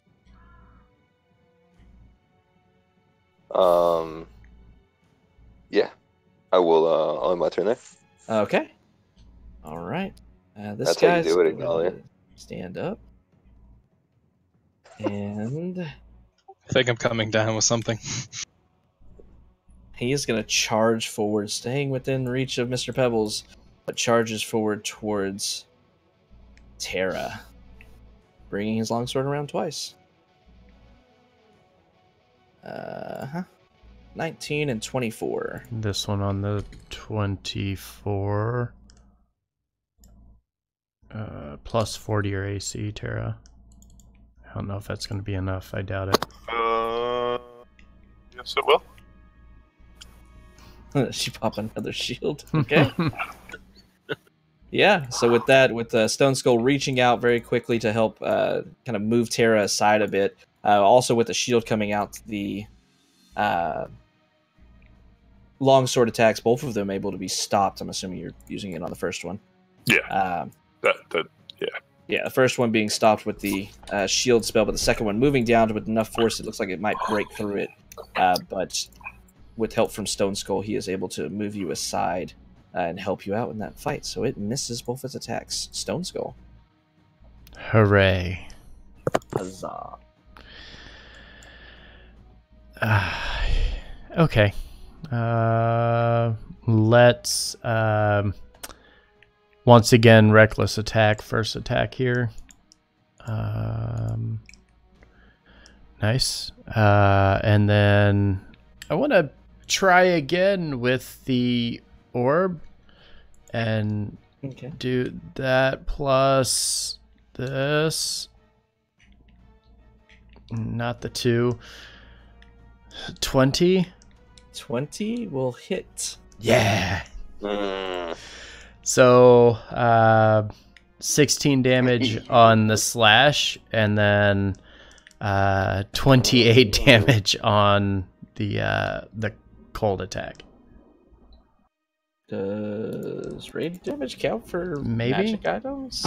I don't know. Question mark? Question mark? I feel like it has to be a melee attack, but I don't remember. Maybe? I feel like it does it. Yeah, I don't think it does. I'm gonna use this. I'm so mad. Yeah, when you make You a just start melee screaming weapon while attack. using it. Yeah. Yeah, It has no. to be a melee It has to be weapon melee, yep. So Damn it. 26 plus that's fine. 14 plus 2, so 26 plus 16. 42. 16 plus 26. Yeah, 42. Okay. Mhm. Alrighty. Anything else? Nope, that's it. Alright. Where did my last? Not armor. Alright, so Stone Skull once again bringing around Gleam Edge, carving into this armor, and as he sees a bit of a chink opening up, he moves forward with this orb in his other hand. It is, It is yes. marked, yeah. Not that it real matters, it's about to die. And as he sees this chink kind of opening up, he thrusts the orb forward again, and this time, with the inspiration granted by Max, is able to aim it correctly, and it soars inside of it. You see the frost covering and coating the inside of this armor. It's moving very shakily, almost like its joints are beginning to freeze over, but it is still standing. Flying sword's gone. Steve. Right. Move to the side of a remaining victim and choose into the gentleman. Okay. Yeah. Kill Stealer. Just stole Finisher. all the kills. They call him the Trash Man, ladies and gentlemen.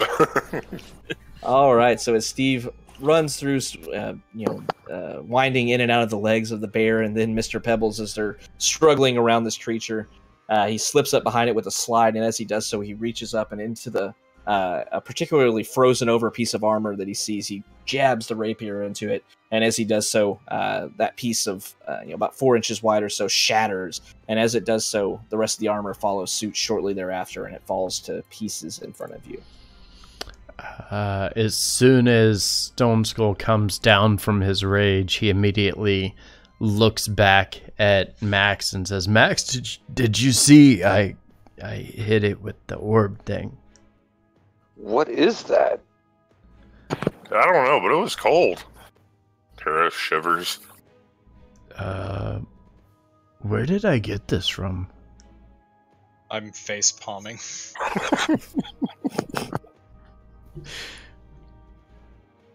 I'm not reminding y'all. I mean, Ignalia knows. She's just not Ignalia saying knows. Well, you didn't just stumble across it, did you? No, somebody gave it to me. Tell me the story Would you about how mind? you got your orb. I think it was Steve. I don't think it was me. Mm, Might have been me. what does it do? Oh, right. I remember because Ignalia said all you do is you hold it in front of you and it does things. So I held it in front of me. Is it best if you have that? I lean over to Max. Don't let him practice in front of you. Not thinking that him practicing with that is probably the best idea. Or maybe more practice. He seems to use it fairly well there. Look at the joy it brings to his eyes. Do you like it because it's shiny? I mean, look at it. And then I turn around and show him this glittering orb that I have in my hand. Roll attack. Yeah, look. Reflex save to see if How Max often can knock it you use out that? with his. I think 3 times a day. Good. Well, hang on to that. We might be able to use that in the future. All right. So as you're all explaining this and everything, talking to each other, all of you that are able to see look over to this another wooden door that was at the east end of this chamber, and as the last piece of armor falls to the ground, you see that it looked like a normal door, but then you start seeing it change a bit, and you see this gruff-looking bald dwarf appears on it, and he kind of chuckles to himself as he looks over you all. He says, "Ah, nice show. Maybe I was wrong about you fancy adventurers. We'll have to see, I suppose." And as he ends, his face deanimates once again, and then the door slides open. As it does so. He didn't even let us, threaten his life or anything this time. That's very rude of him. I think he's starting to learn. As it does so, and the door opens, you see another corridor leading to another door before you. And as you get ready to open this door, we're going to go ahead and take a 5-minute break before continuing on. So we'll take 5 minutes, and when we get back, Because I need drink. we will Frank.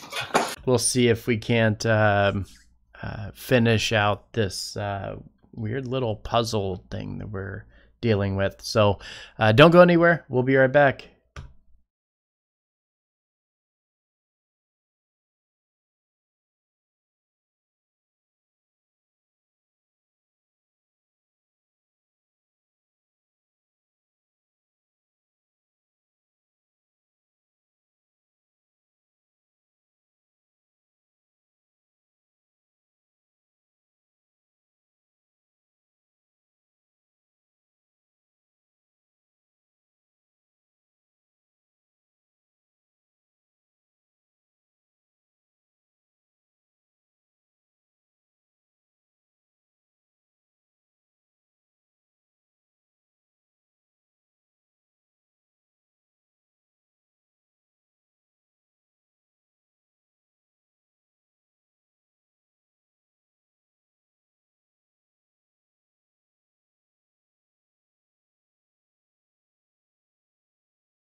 All right, so we're getting ready to come back. Just kind of hanging out, waiting on Havoc to get back. We'll drop into chat. I should be right behind Right. it, based on the way It's just things are set random up. If it chatter. is divisional, then I would Thank be you for being here. behind you because I have to beat Drake. I'll switch cam back in just a second. Yeah. I'm eating but a small snack here. if it's before we get not, started. then yeah. Well, I think this, in my opinion, like bears much more further discussion and like focus and look at like if it really has an outcome on the end of the season. We still got a couple weeks left. And Oh no, there's I know. a I lot of important completely know games to that. I was play. just telling you that I was messing around with the settings because I noticed it was wrong just based on our discussions from what would happen if I won. And I was like, that's not right. And then I noticed the settings are set right, but it's just not doing it. Like you should be where Damien is. So what I'm saying is at the end of the season, we just need to pay attention and make sure everyone's in the playoffs like they should be based on head to head. Yeah, it'll be one of those, like, you know, we'll take a look at it. Like, the nice part is I don't think I'm making it because in order for me to make it, I have to beat Damien this week.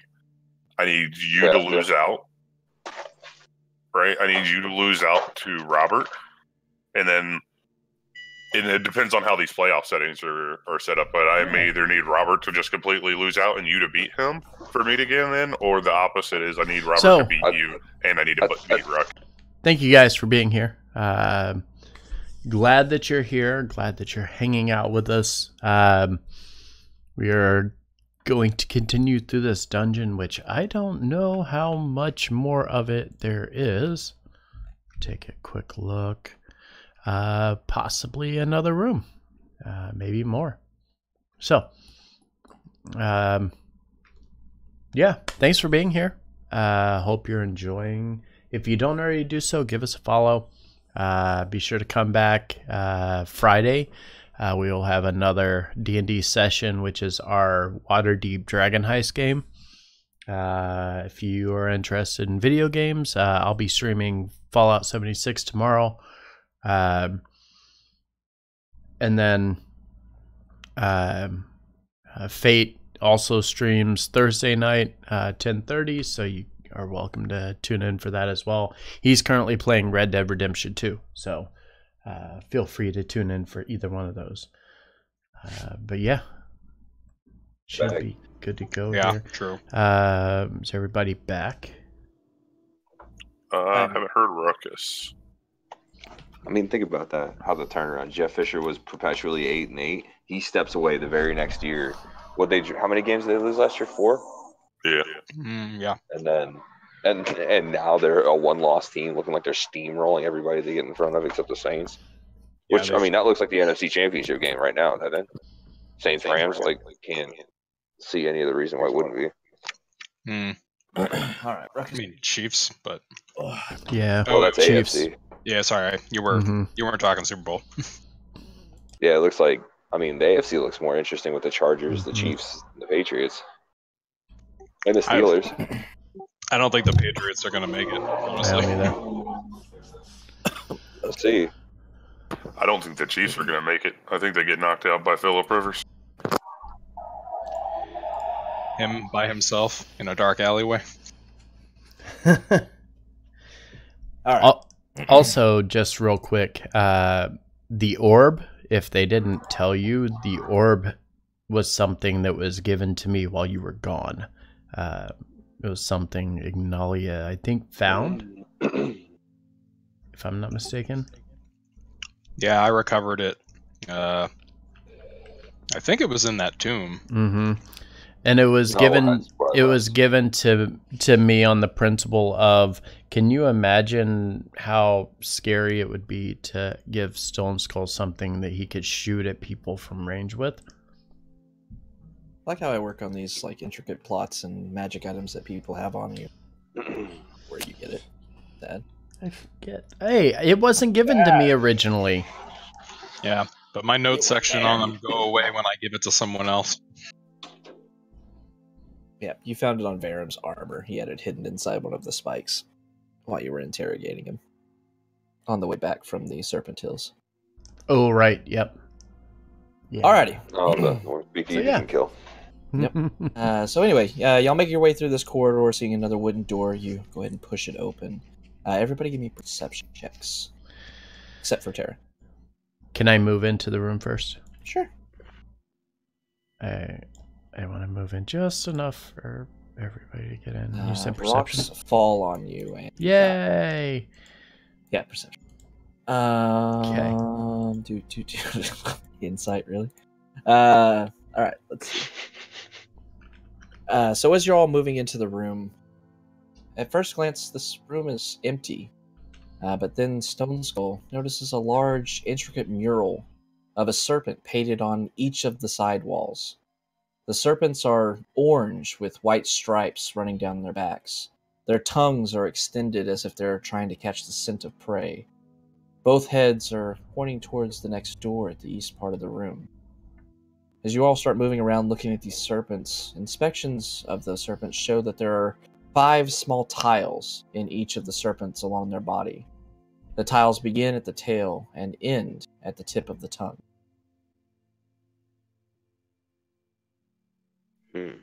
I retrieved the note from the barn. I don't think I had the opportunity to show this to everybody, did I? Oh. I don't think so. Let's go over it. So, can you show it to the rest of the group? Yeah. So I pulled this out before we stepped down. I decided to. Steve and I took a look in the barn, and this note was wedged inside the barn itself.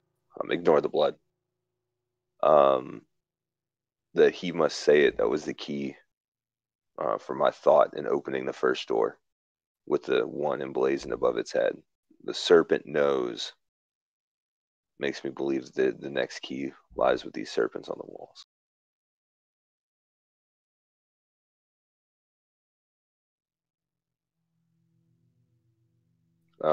Can I get a better description of the tiles? Yeah, so as you're looking at them, once again, it's like these square tiles are inset along the body of these snakes. You see one kind of at the very end of it at its tail. You see another one kind of resting in the middle of its body.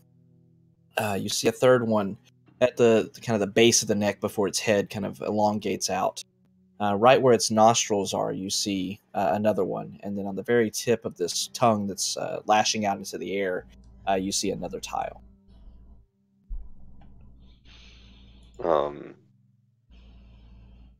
It's the same for both serpents on both sides of the wall? Yes.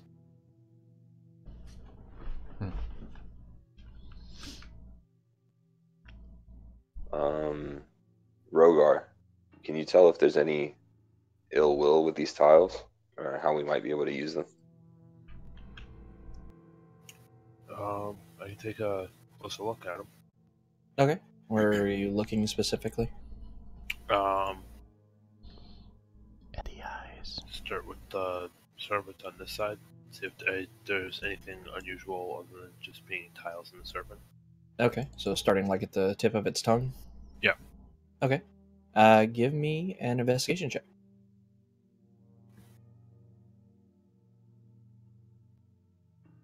All right.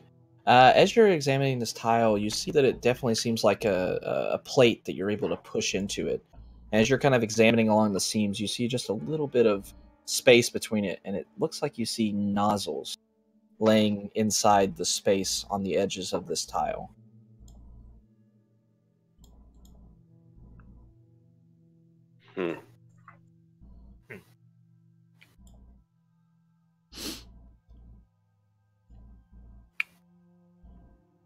Hold on. That's my specialty.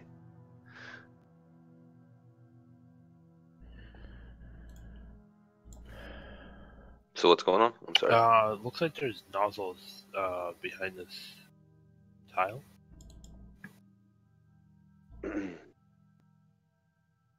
Is there a way you can determine the trigger and or disarm it if it is in fact a trap? You could plug them. Rogar, you're fairly certain this is a trap. You'd probably be able to use your thieves tools to go in and kind of reach into this. It's about a 1/4 inch of a crack or so with the nozzle that you're able to clearly see with the light of the drift globe illuminating it. You think you probably use your thieves tools to go in there and kind of bend it upward or fill it with something, maybe some cloth or something like that to disarm it. You just have to make a thieves tool check to do so. All right, yeah, I think I can disarm it. Thieves tool check or sleight of hand? Thieves tool. Terra's gonna turn to Stone Skull. What's taking them so long? Is there just nothing to kill in this room? Just a bunch of dragons. That's all they see. Dragons? Oh my. Real ones? Well, no, they're made out of stone. I don't feel any stone dragons. Don't put your hand on the wall. I imagine these will have quite the bite. Are they actually dragons? They'll have a sword. Little ones.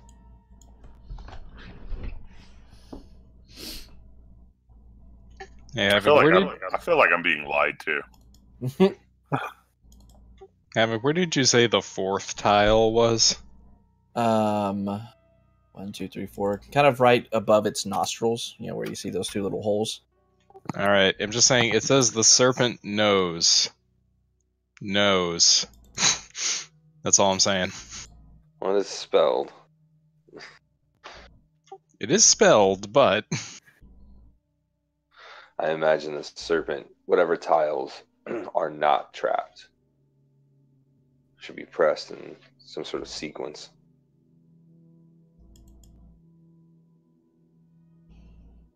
I think you're overcomplicating it. it's probably the nose pun. It's probably the nose pun. I don't know. I can't read.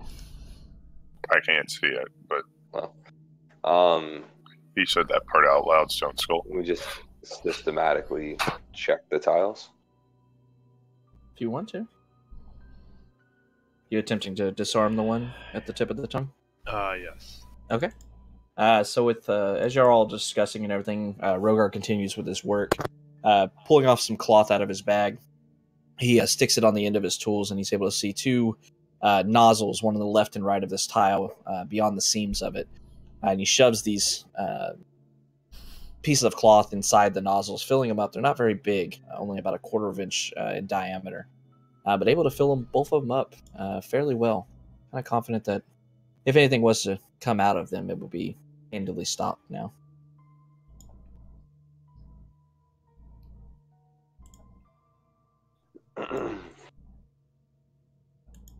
Let's continue down the wall. We'll do both walls. Unless anyone has an objection or another thought. Always just start pressing things. No fight, snake, stone, dragon things, whatever manner you choose fit. Man, I'm saying we press both of the nose pieces at the same time. So what's the play? I'm going to defer. My suggestion is to continue testing the tiles on the wall.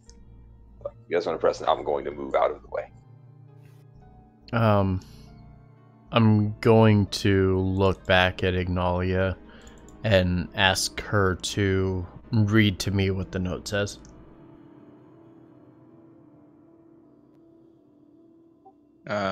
Where it says, he must say it. The serpent knows. Replace her eyes. Through bardic breath, the throne of bone.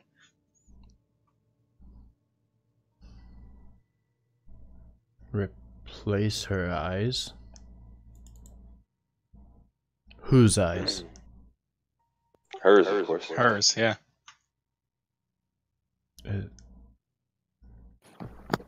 As they say worry, that. Brent. Riddles are our strong suit. They don't have to be yours. Oh. So, Rogar, is the next tile trapped?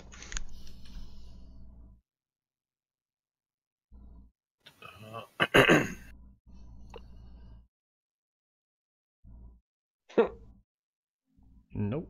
Which one are you going to next? You go on the left side of the wall, middle of the wall? Where are you going? Next one down. Working my way down the Okay. wall. So as you investigate this one, you don't see any traps that you're able to discern through it. You don't see any nozzles or anything inside of it. No, this one looks good. See, I told you, the nose holds all the answers. Was that the nose where you were working from the head back? Yeah. Huh. Well then, let's see if this holds true. Press it. Yep. On 3. Oh, should I press the one on the other side? Sure, why not?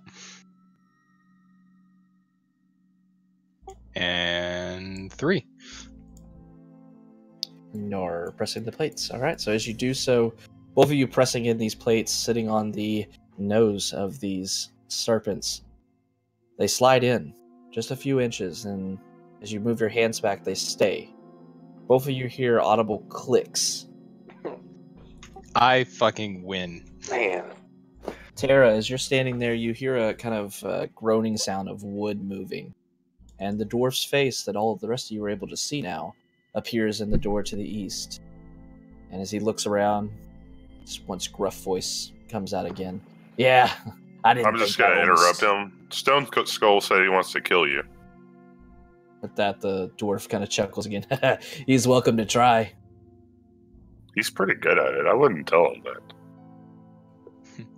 Do your panels groan because they're tired of your antics too? I'm tired of adventurers like you.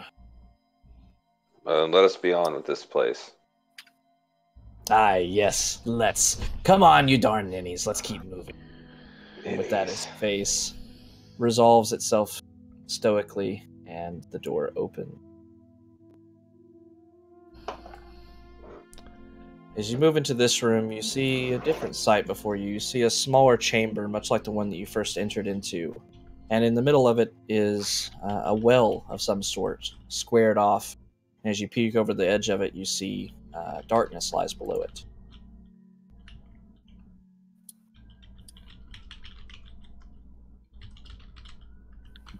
No doors. Give me an investigation check. Sure. Tara and Mr. Pebbles kind of move along the walls, avoiding the center pit, and as they do so, feeling along the walls and such, don't find any doors or anything. Just seems to be walls. I am going to send the it's a well, just like a hole in the floor, not like a well with water. Yeah. I'm going to send the drift globe down the well. Okay. See how far it leads. So as you move it over the edge, it drops down not very far, about 10 feet or so. And as you're looking over the edge, you see it's illuminating the ground about 25 feet below you. As soon as I see that, I'll aloft with my wings and float down. Okay. Tara's gonna kind of have Mr. Pebbles hold me and like dangle me over, watch, but like feel down there with my senses. Do I feel anything? Like ground? Yeah, there's ground about 20 feet down, 25 feet down. Oh, okay. I was gonna have Mr. Pebbles lure me in and drop me. Okay. Like he's gonna get down like near the edge and like hold me down there. Okay. Yeah, he'll be low enough that you can get down without taking falling damage. How's everybody else getting down? I'm going to move out of the way. Okay. I imagine something is about to happen involving a bear. The bear has a strength score of 20. He's going to jump down. Okay. So just jumping in the hole? Yep. Okay. Rogar, Ignalia, how y'all getting down?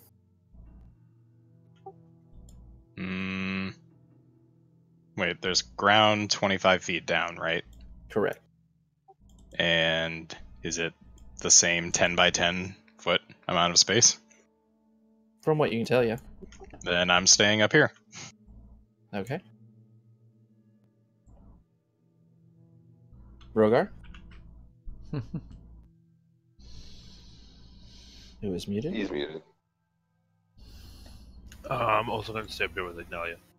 Okay. As the bear jumps off and falls down into the hole, he takes 11 points of bludgeoning damage from the fall. Sigh. But lands with a heavy thunk. As you see, the group has gone down, minus Ignalia and Rogar, into a new passageway. I'm gonna yell up the well. Are you two coming down here? Are you gonna stay up there? Is there room for us down there? I thought it was just like a well shaft. It's a shaft down at the bottom, but they yell up that it's a larger room down at the bottom now. Oh, I see. Yeah, from your perspective, it's just a hole. You can't tell what's below it. I'm strong enough, I would imagine, with an 18 strength score to fly them down, right? As long as they don't increase above your carry capacity. What is that? With a score of 18? I'm I'm not sure how they do in 5e. No, it's like a multiplier times your strength score. Yeah, it's 18 times 15. so 270. Plus all their gear, plus everything you're carrying. Right. Yeah, I really can't. I imagine Rogar has a rope. I mean, I do. I'll fly back up and anchor the rope around my waist, and I'll lower those two. Yeah, that'll work. Okay. I've been a comet once before. I'll do it again. If necessary. All right. So you're holding onto it yourself, Yeah. Max? Okay. Give me 2 separate athletics checks. Him or us? Not y'all, just him. He's holding y'all. All right. As Ignalia goes first, it's a little difficult with her armor kind of weighing her down a bit, but you're able to just keep your footing and not let go of the rope. And with Rogar, you have no issues. Everything. That was the warm up. All right, everyone, move out of the way. I'm gonna scream up into the well hole in Primordial and just call for Mr. Pebbles. And I imagine he's gonna superhero land it.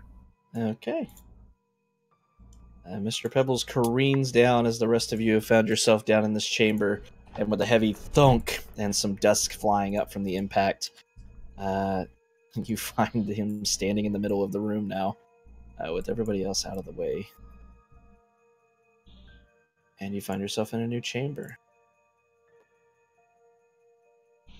As you move into this one, looking around, you see another passageway leading off to the south, but otherwise this room appears very mundane.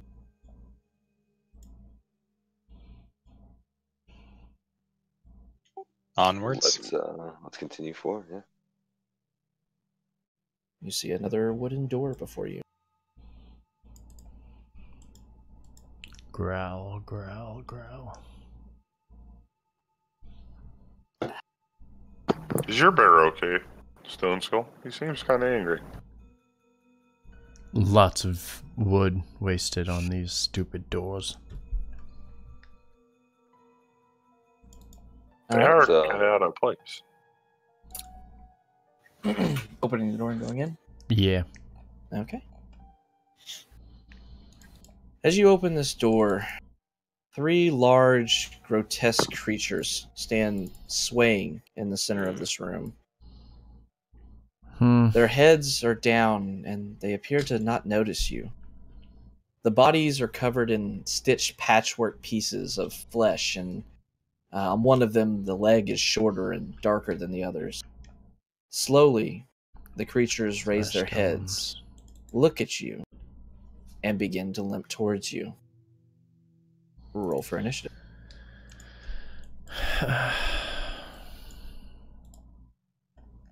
Been a long time since I've seen that there Zomba. Mm-hmm. Hey, at least not too many people have to wait. Zorn, it really is impressive. Right? More than anything. I'm only the second in the marching hey. order. Sorry, guys. Steve, you get advantage, don't you? I do.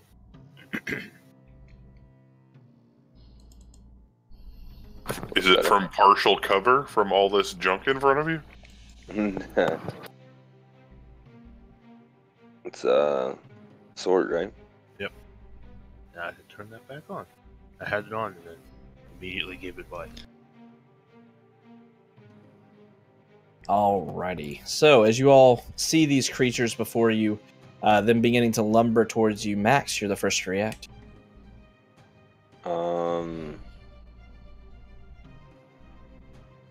Where am I?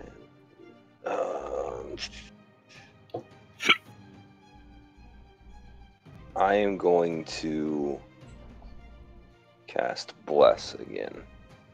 But at this time, I'm only going to cast as a first level spell.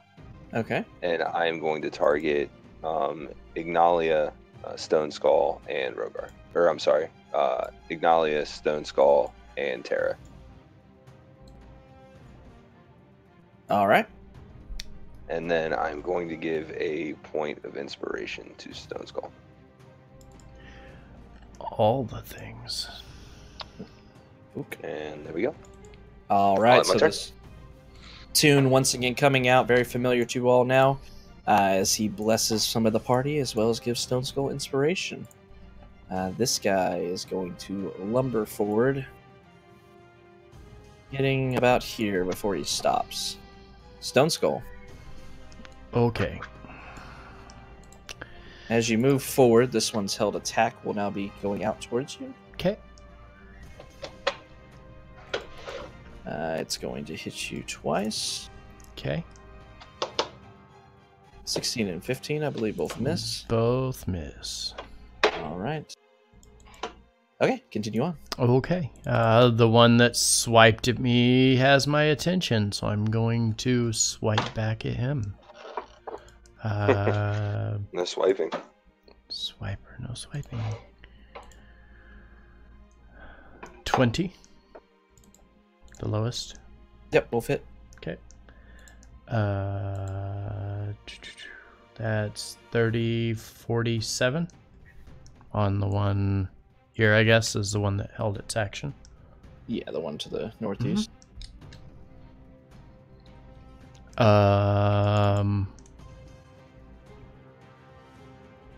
And it's marked if it's not dead, and that ends my turn. How much was it? 47. Yeah, 47. Okay. Yeah, definitely not dead. Mhm. Righty. And that was your turn? Yep. All right. So as Stone Skull moves in, he sees one of them that was shuffling forward and kind of started to stop. As he rushes by, it lunges at him, swinging its arms around twice, trying to grab hold of him, but he backs away. And it slashes out with Gleam Edge, able to hit both times, the edge rending against the target, tearing some of this skin apart and away from its body. You see that it's not bleeding, though. Definitely did some damage, but it seems like it doesn't have any blood in its body. Steve. That's okay.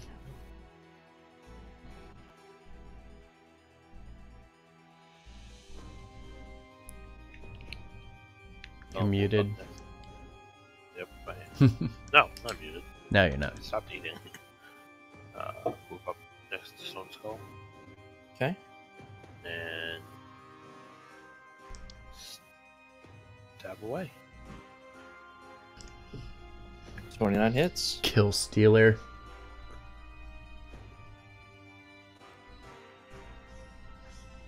For 28.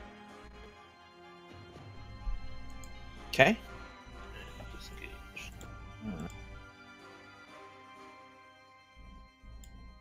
All right, so a big rapier shot comes up and stabs right kind of in its chest, where you know the heart to be, but as you stab into it, you're able to tell you hit hard as its body kind of flexes backwards from the impact, but you see it's still standing, ignoring a sure death shot towards a normal creature. This one being next to Stone Skull is just going to look towards Stone Skull and attack him. Okay. 12 and a 13. Neither hit. All right, Ignalia. All right, I will step forward. Yep, as far as I can go. And do I know anything about these specifically? Are they just typical zombies? Don't look like zombies you've seen. It looks like, actual flesh has been stitched together making these creations. Ah, okay.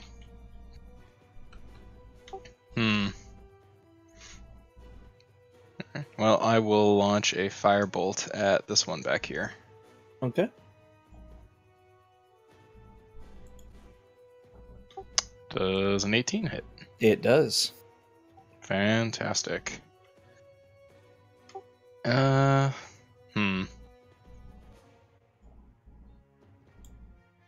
One second, I'm looking up.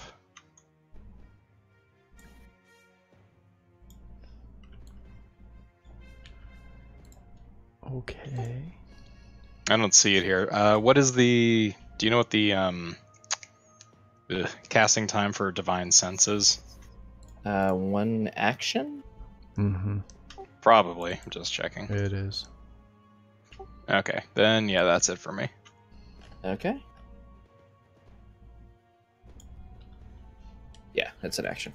Okay, all right. So a firebolt streams across the room, hitting this flesh creature in the back, right in its chest. As you do so, you see it reaching up and kind of very frantically patting against its chest as it does so, swiping the fire away from it.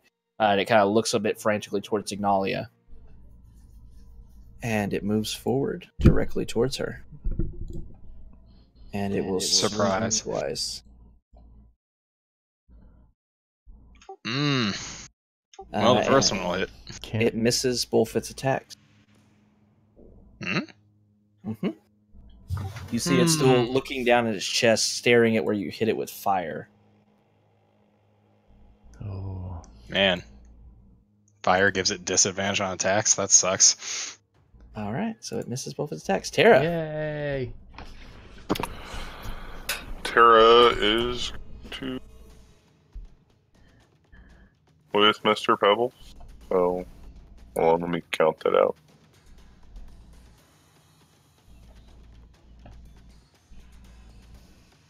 Okay, yeah, cool. And I think we're both going to attack this guy. Okay.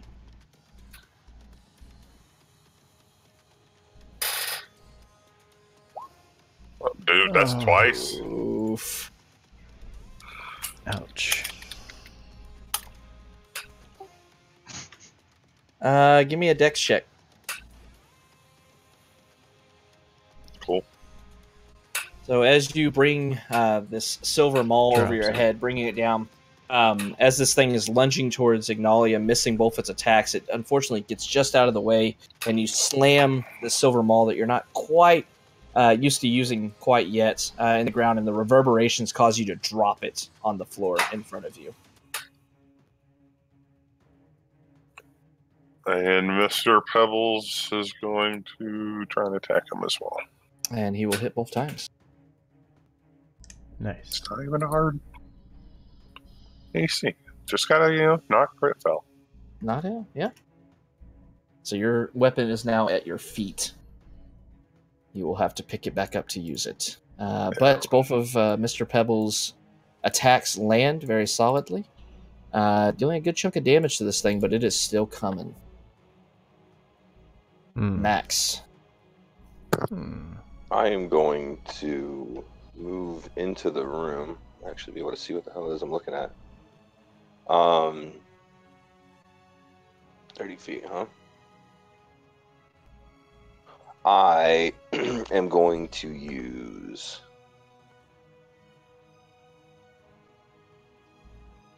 Where are you? In Where? He's the Ignalia's spot. globe. What? No? Oh, He's in Ignalia's spot. sorry. Okay. I mean, I can move over here. Either one. Yeah, so you just can't turn in the same spot. Sorry. I'm going to use Turn the Unholy.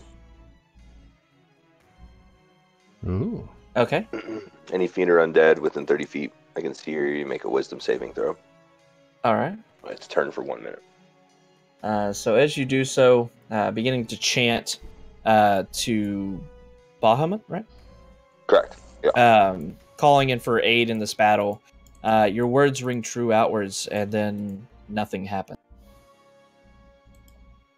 I don't feel any connection with it to these creatures. Dun, Nope. dun, dun. Interesting. How Well, very monstrous of them. right. I will then, being kind of in shock, I'm going to end my turn. Okay. Surprised it didn't work. All right. So, faking these creatures, they looked undead in their nature, being stitched together and such, but it seems like maybe magic is fueling them instead of something else. Mhm. That being said, this one is going to look towards Max and swing twice at him. 17 and a 15, I believe, both miss. Correct. All right, so swinging twice, but you're able to bring your shield up, blocking both the attacks as these heavy blows. You feel a lot of strength behind them, slamming against you, but unable to gain purchase and do damage to you. Stone Skull. Okay. Swiping twice at that same one. Okay, 24 will hit. Oh, and a natural 20. Oh, God. This poor guy. So much damage coming out. Ah! Poor guy. Just 20, for the funsies, 30. I'll total that up, but 60, 72. yep, 72 damage. Wonderface. More than enough to take him out. Anything Anything else? I'm just gonna chuckle to myself and look at the other one. All right, so with the first attack, Gleam Edge comes down, slashing into the shoulder of this creature as Stone Skull's attacking from the back of the bear. The second one, as he brings it around, though, he catches Cart right in the side of one of these stitches going down its chest. And as he does so, he just runs the sword right along the stitch line, cutting it through and in half. Once again, you don't see organs or anything like that. Almost like just solid flesh is rended in two as it falls down in two pieces and is no longer moving. Steve. Okay. So that's a thing. Or step over here and Just bust the seam. stab that one. 29 will hit. Jesus. 33. Mm-hmm. Yo. Yes. Okay. Anything else? That's disengage. All right. Bonus action disengaging. All right. So Rogar brings the gentleman around as he slides past this flesh creature. Flesh golem is what it is. Just say it. It's fine. Just say it. It's a flesh golem. Like, I'm dancing around the damn name all day. As he stabs into this flesh golem. Once again, catching some of the seams. You see its arm kind of dangling a bit limply after your attack. But it is definitely still standing. This one's still going after either the bear or Stone Skull. Ooh, going after the bear this time. Okay. 2 slams. 20 and a natural. So the first one is gonna hit natural armor. 1 second. So 7 still gonna hit, but it's gonna get resistance. So Okay. so 6 damage then. All right. All right. So first attack able to go through and hit. You see it hasn't really taken damage. It's taking nothing. Yeah, so it just misses pretty wildly with the second one as the bear kind of braces itself against this first attack. Ignalia. On that natural one, did his hand fly off because it was badly sewn on? Negative. All right. Which one was he just attacking? You use very ambiguous words there. I don't know what you're talking about. Which flesh golem were you attacking beforehand? I killed this one. Oh, sorry. It was attacking bear. And the one Rogar to the south. finished him off. No. No. I finished that guy. Rogar came over and stabbed. Oh, I'm staring at Max. That's why. Okay. All right. Yeah, I will just flame blade this one then. Okay. 15. Will hit. Fantastic. Yeah, 16 total damage. Okay. Yeah, that's about it. All right. Hilda's going for the long haul here. Okay. So as you bring the blade around, you're able to cut into this creature, slicing through its chest. And as you do so, you see it once again frantically wiping the fire, trying to slap it away from itself, seeming very distracted by that. Guys, I think they hate flame. It's got 3 that it's looking at. Going after Ignalia. Fire. Both attacks will miss. It's 4 fuckers Damn. that 2 nat 20s that didn't hit. It's like, sorry, I really just ruined your life, I guess. Yeah. So bad. All right, yeah. Just distracted by this fire, even though one hit had a lot of force behind it, slamming into the ground next to you. You see the stone floor cracking underneath its fist, but it is unable to hit you. Tara. Tara is going to reach down and get her weapon. Okay. Then that's a bonus action? Uh, A free action? Half movement usually. Okay. Right? Is that what you're doing, Havoc? I don't know. I've never actually had this come up.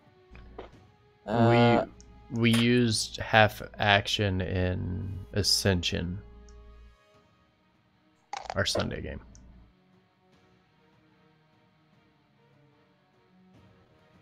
Well, we're gonna change it for this one because basically this counts as you like drawing a new weapon or something like that. So you're able to pick it up off the ground as your one draw action on the turn. It's basically a free action, but you only get one of them per turn. Oh, okay. Well, Cool. instead of like picking it up, she's gonna grab it like reverse handed and just try to uppercut this dude with it for making her drop it. Okay. And 18. Will hit.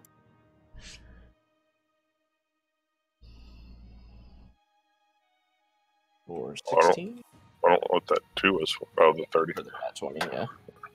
And then we'll have Mr. Actually, no. I'm going to step around here. And I'm going to put my Aegis on the bear. The Ooh. bear. Okay. That crit should also be a 12, not a 1d6. Yeah, the crit's set up weird. Yeah.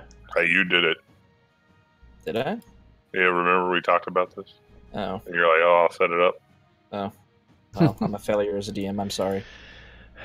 I'll fix it There later. it is. Okay. There it is, folks. There it is, folks. All right, campaign's over. I'm out here, guys. Bye. All right. Yeah, so Yeah. Aegis for GG, the everybody. All right. So big old hammer blow or maul blow from the silver maul that Tara's able to retrieve from the ground, striking it in the bottom of the chin. You see its head flying back, and you hear some kind of cracking sounds a bit, and almost like tearing flesh as you see its neck is departing from its body ever so slightly, but then it flops back down, and it's still moving, still up. Max. I am going to move around Stone Skull and attack the one to the south of the room. Okay. Both hit. 20 damage. 20 damage. Respectable attacks. Not bad for a bard. Not bad for a bard. Anything else? No, on my turn. All right, so 2 slashes from the antagonist tearing through this. Actually, sorry. Sorry. I need to read on this. The shield master. If I take an attack action on turn, you can use a bonus action to shove a creature 5 feet with your shield. Have to hit it. So what do I do for that attack roll? Let me see. Does it say in Shield Master? No. It says you have a bonus action to shove a creature. So whatever shove is, strength check or athletics or whatever. Maybe the shielder is if it were a weapon enhancement bonus. So you will roll a d20 plus your proficiency bonus, which is a 3 or 4 now. I can't 4. 4.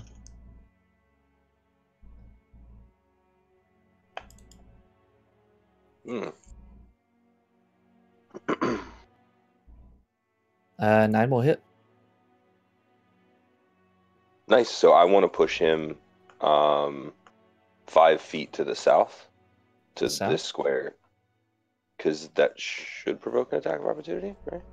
Not if it's moved by means that it can't control. Okay. Yeah, basically, you're in the way when you're doing this to give anybody else an attack of opportunity. They would hit you instead. Gotcha. Okay. I'm just going to say you did it for the bear so that we're both protecting the bear. Yeah, we're pushing away from the bear. Well, I was hoping the bear would get a swipe at him. All right. Anything else? No, that's my turn. All right. So with a quick flourish of the antagonist, leaving 2 big gashes across its chest, he charges forward with his shield, this eye resting on the front of his shield, shoving it backwards away from the bear as it just got done hitting it once. And it's moved backwards. This guy's dead. Stone Skull.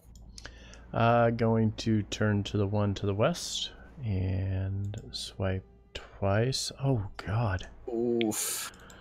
Okay.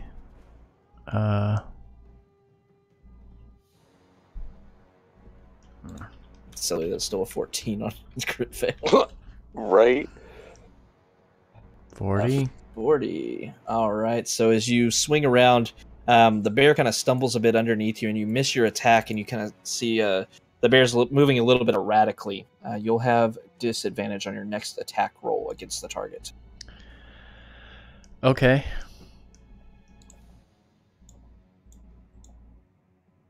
Oh, Jesus no. Christ. Jesus. Ouch. All right. Uno mas. Double I mean, crit fail. Yeah. Man. Have the bear make a dex check. Uh-oh.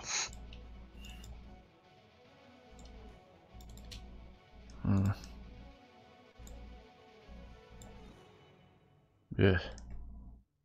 Does it have any pluses to dex on saves? Nope.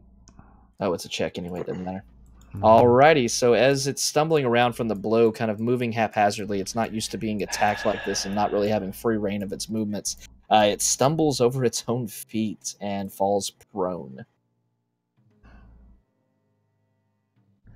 Okay. It's just kind of laying Bear's there on the prone. floor. Okay, that's my turn. All right, Steve. Alright, step back in and stab at this one again. Okay. Oh. Oh, Jesus. Okay. Oh, Okay. Oof, okay, calculator. It's 20, 35. calculator. That's when you know you hit him. I can't do that 50. math in my head. Yeah, uh-huh. 54. That's 54 damage to him. And as you do so, you stab straight through where his neck had kind of come unlined. You saw the threads that were holding the skin together there were almost entirely gone, and you slip the rapier right through the rest of them. And as you do, this thing's head just flops off onto the ground, and it stops moving and falls into a heap onto the ground. Are you just going to step in and finish them all off today, Steve? You guys aren't finishing them. Someone has to. Correct. Well, he's the scalpel finishing this up. Wow. Mhm. Who was upset at that? Just slide in and drop 50. Pap. Whoa! Tara's upset. She dropped her maul, hit it, still didn't die. Then here comes Rogar, just like, yeah, no, I got this. Oh, Don't like worry this. Sink. about it. All right. Anything else? You know what? Disengage from Terra.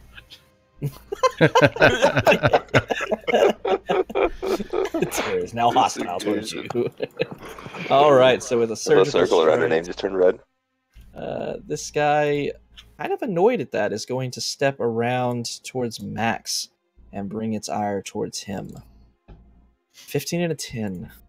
Nose will miss. All right. Man, I am rolling like shit. 3 and an 8. Oof.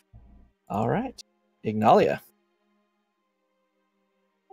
I will run around the outside of the fallen bear, slip in between it and Max, pop out the other side, and Flame Blade.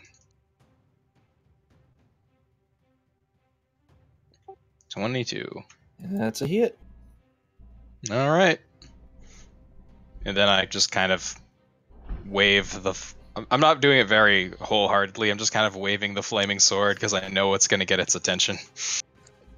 Its eyes are, as it's batting away the flames, once again, much like the other one you hit, its eyes are following back and forth of the flames, and you see a bit of fear in this thing's eyes as it does so, as you do so, rather.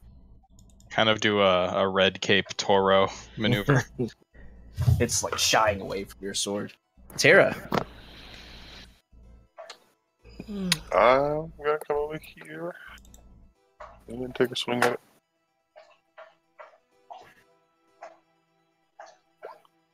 Oh my god. Jesus. Guys, we have to stop. This night is awful. 3 for me. So we're going to go ahead and in stream here and just pick this back up in next week. All right. I need another dex check.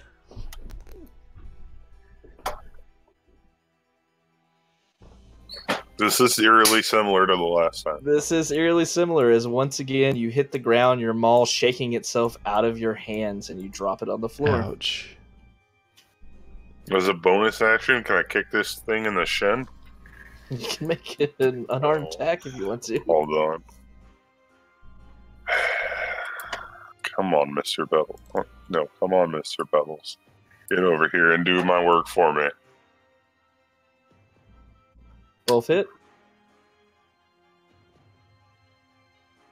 21. It's still standing. Starting to look very beat up, though. Terrible. Anything else? That'll end my turn. All right. So to unfortunately Tara dropping her maul again, she starts to search and she just yells out, "Mr. Pebbles!" And he cocks over and hits this thing twice for a little chunk of damage. Max. Yeah, let's finish this thing off. What do you say?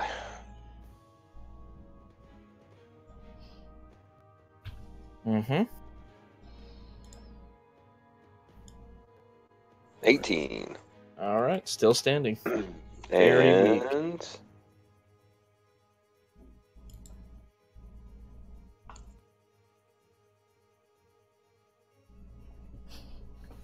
I'm going to continue pushing this thing back. And I'm gonna push it back here. Okay. That'll hit. And that'll be it. All right, 2 big hits from the antagonist. Once again, this thing's flesh is hanging off in pieces. Slabs of it just been cut away. It's still standing, but it looks rickety at best. Stone Skull.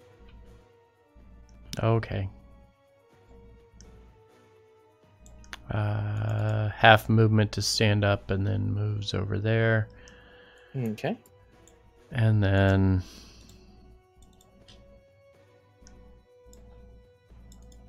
yeah, I'll just attack it. I was originally going to have the bear attack it, but no. This is spite. I'm done. All right. Yep, both hit. Okay. All right, go ahead and give me some flavor how you finished the last one off. So Stone Skull looks down at the bear, and the bear looks awful sad that it's laying on the ground. Quickly trying to get it back in a better mood, he kind of pats it and gets it back to his feet. immediately charging forward and swiping twice with the gleam edge, and as it chops through the second time and drops it, I kind of envision the bear just reaches down and just starts crunching the skull of this thing. All right, so as the thing's head is just crushed under the weight of Gleam Edge, wielded by Stone Skull, you find yourselves out of combat.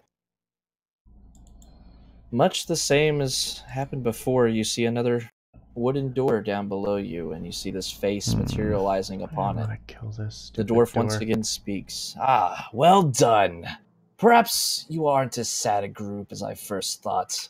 Tough and somewhat intelligent. I would have never guessed by the looks of you.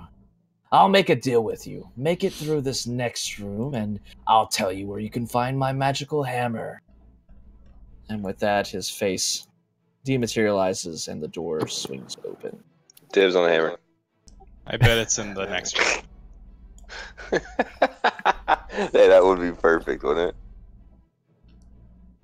Yeah, nobody else in this group uses a hammer, right? Cool. I'll take it then. I'm so not interested in Adora's magical hammer. It's going to be like to make pictures or armor out of, not to hit people with. You know, Tara, your problem is that your hammer's too new. The hilt's all nice and polished. You got to get some, got to get some coarseness on there, so you got something to grip to. What are you talking about? I rolled this thing around in the dirt to make it more natural 19 times after I got it. Honey, that weapon is magic. You don't give a shit about dirt. I don't think mine was magic. It's just silver ball. The bear reaches forward and presses its paws against the door and starts pressing to push it open. Okay. So as the discussion is happening behind you, Stone Skull and the bear move forward. As you open the door, all of your noses begin to tingle. Looking deeper into this room, you can see a green liquid filling a moat that slowly bubbles and burps.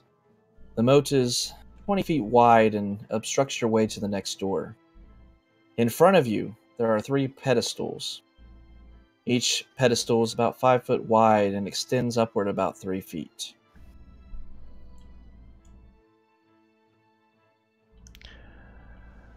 Okay. I want to step into the room and get a better look.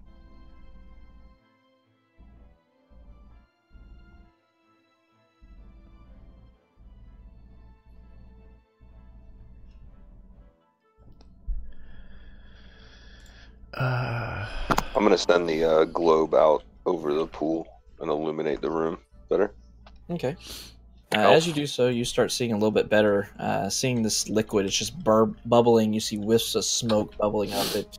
You all get the feeling that this stuff is not something you want touching you, as it looks very toxic and nasty.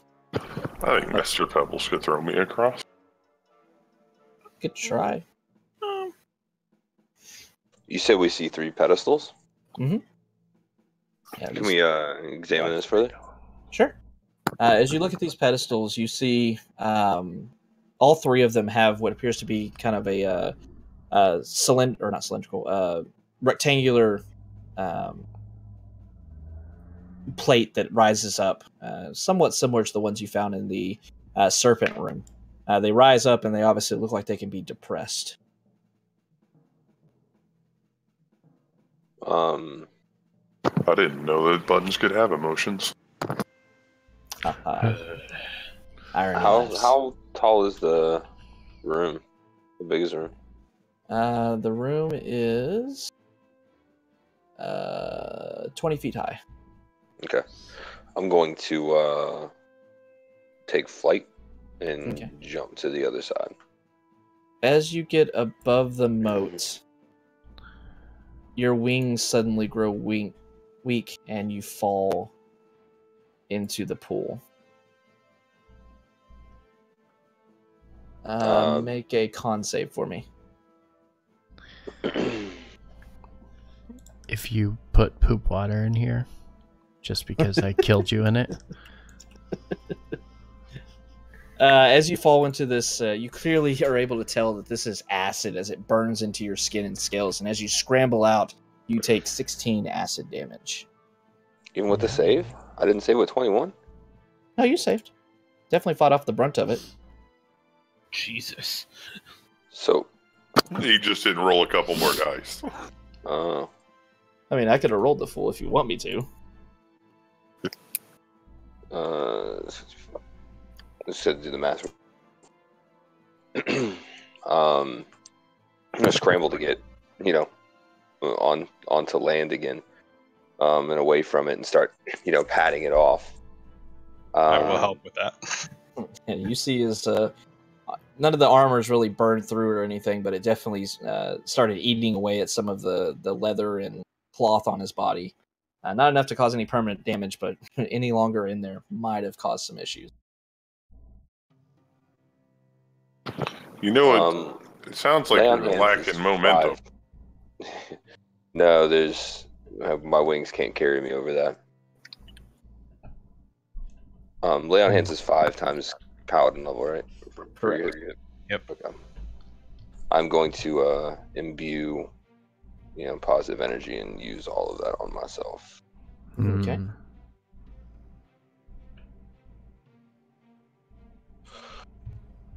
Done. All right, Maximilian crawls back out of this, and obviously you all saw that his wings stopped working as he got above this vat of acid, or this pool, or whatever you want to call it. This moat of acid. Moat. Maybe we have to try pressing these buttons y'all are talking about. Don't press the wrong one. Well, is there anything else on the walls? Not that you see, no.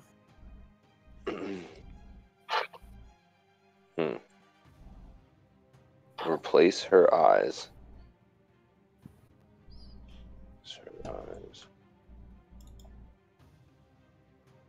Yeah, I'm not really seeing anything else special about the pedestals, right? They're a pedestal, and you can push down on the top. Yeah, the top of it has this, kind of square rising out of it off the top of it. About, like I said, the pedestal goes up 3 feet, and then on top of it, you see this little plate that you can push down. I just You'll put my hand on the first one and press it. Okay. As Max moves over to this one. Yep. Okay, and presses it down. You all hear an audible click ringing through the room. And as it happens, you see the moat, this acid, sinks down by about 5 feet or so.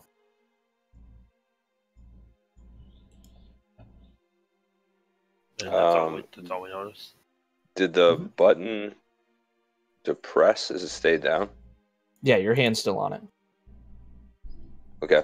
I'll take my hand off of it. And as you do so, you hear another audible click, and the moat rises another 5 feet, returning to its original position. Just kind of a nod with everyone else. I'll put my hand on it, and I'll keep my hand on it. Yeah, everyone press one of the pedestals. Let's see what happens. My theory is push this one.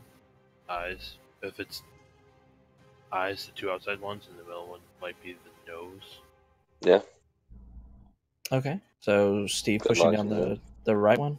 Yeah. All right. As you push it down with Max still holding down his, this acid lowers down 5 feet from Max and then lowers another 5 feet. You start to see kind of curvature to the moat before you, but not quite enough to completely empty it. As it is now 10 feet down. Then I'm going to keep my hand on the button. And now you want to push the middle one? I will do so.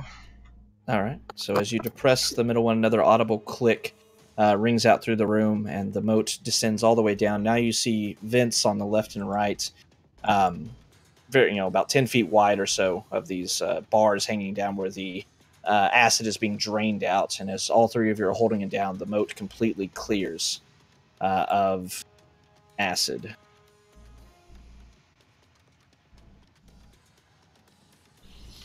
Do we see anything in the area that was the moat now? As you're looking down at the bottom of the moat, you see kind of a pathway at the bottom of it made of kind of corroded looking stone through the middle. And at the opposite side in the middle, you see handhelds for like a makeshift ladder, engraved into the wall to climb back out of this 15-foot deep pit.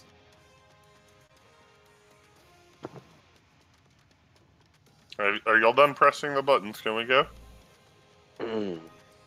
Perhaps you should ride Mr. Pebbles over. There's some acid on the ground that might not agree with your skin. I will do that. I'm going to slowly start crossing. All right. All three of you still depressing the things, right? Yes. Yeah, I'm going to hold it. All right. Send my globe back across. As Tara and Mr. Pebbles make their way across, nothing untoward seems to happen. They're able to make their way across and moving up with Mr. Pebbles' superior height up to the top of the next side, finding a landing with another wooden door there. Door, can my friends come across without the buttons? Hello, door. Does nothing. Such a stuck-up dwarf. You two, hold your buttons. I'm going to release mine and see what happens. Okay. And with that, I'll take my hand off of my button. Okay. With you two holding it down, Max takes his hand off and another click rings through the room, and as it does so, the acid begins flooding from these vents back into the room, into the moat, filling it 5 feet. Alright, what if we press them at the same time so stagger me? No, it's press it. I'm going to press mine back down, and then tell Steve to move his hand. So Ignali and I are both holding ours down. Okay. So going through and trying to process of elimination is what y'all's plan is? Yeah. Yeah. Okay. So as you're doing this, going through in each one, you see the same thing happens as somebody lets go of theirs, even with the other two, no matter what order you do. As soon as one is released and it rises back up with that audible click, the moat fills itself again with this acid.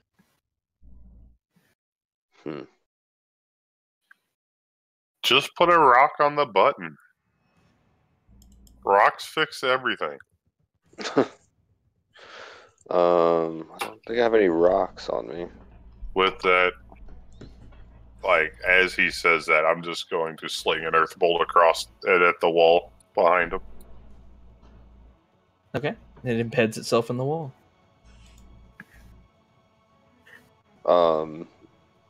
I'll release my button and go grab. Is the earth bolt large enough to hold the? I would see if it's heavy enough to hold the button down. Yeah, go ahead and make an athletics check, see if you can get it out of the wall. Sorry. Rip. Still stuck in the wall. I'll try one more time. Okay. I got a pretty good athletics check. Wow. Right, second time you're able to do it with a little bit more gusto, not wanting to embarrass yourself. You're able to get it out just barely. I got it. As you heft this earth bolt, it's fairly large. It weighs about 10 pounds or so. I want to set that on top of the pedestal. As you do so, you know you had to put a little bit of muscle into lowering this. It didn't freely lower when you placed your hand onto it. But with the weight of this earth bolt, you're able to depress it, and as you leave it kind of sitting on the side of it, or sitting on top of it, rather, the button remains depressed. Sling a couple more of those over here, Tara. Sure. A little less gusto. Sure, now you roll there. high. Right there You're and burning right them there. all. Each side of the door. I said less gusto. That was less. Way less. Still, Skull, you might have to get that second one, buddy. Can you just throw a couple more over here? Or do we have to use those? I'm Sure. There we go. Thanks for dialing it down. I have the juice, Tara. No, it's can hit a wall. Now the wall is covered in these spikes made of earth, just embedded into it. But yeah, for the sake of brevity, you're able to go through, pull these out, and like I said, all of them weighing a good amount. Obviously, much bigger than when she originally cast this spell a long time ago, back when you met her in Greenus. But with that, you're able to set them on all three of the pedestals, weighing them down with these earth bolts. And as all three are depressed and held down at the same time, the moat empties itself once again. Now, can you open that door, Tara? I think it's waiting on y'all to come across. It doesn't really like me. Or Stone Skull. I don't know why. I'm gonna do the same loft flight this time, but being prepared for a fall, just in case.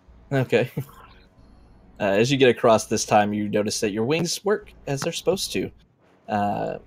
It's seeming that whatever the force was that stopped you has dissipated with the pressing of the pedestals. As you all make your way across, the last of you making your way to the other side, the door materializes the face of this dwarf once again, and he begins to speak to you. Oh, good. I was hoping you buffoons would make it this far. I can't wait to see what happens in the next room. If you have any letters for next of kin or a will, you may leave them with me.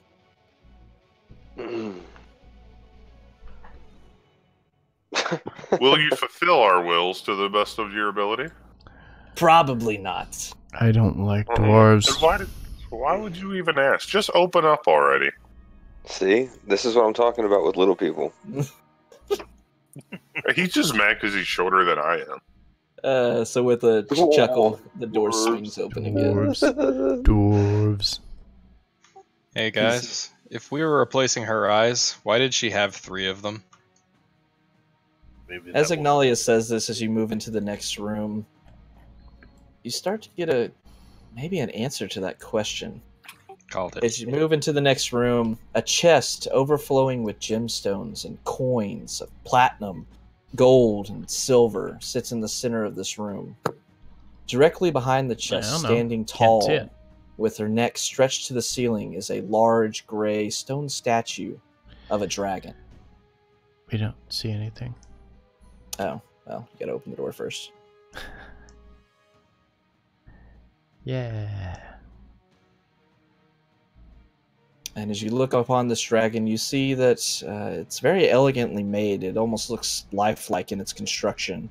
Here in the middle of this room, you see, like I said, all this gold, and you see gems as well mixed in with the gold and platinum and silver resting down to it. As you're looking at the dragon, however, you see that its body's fully constructed and such, except its eyes are hollow.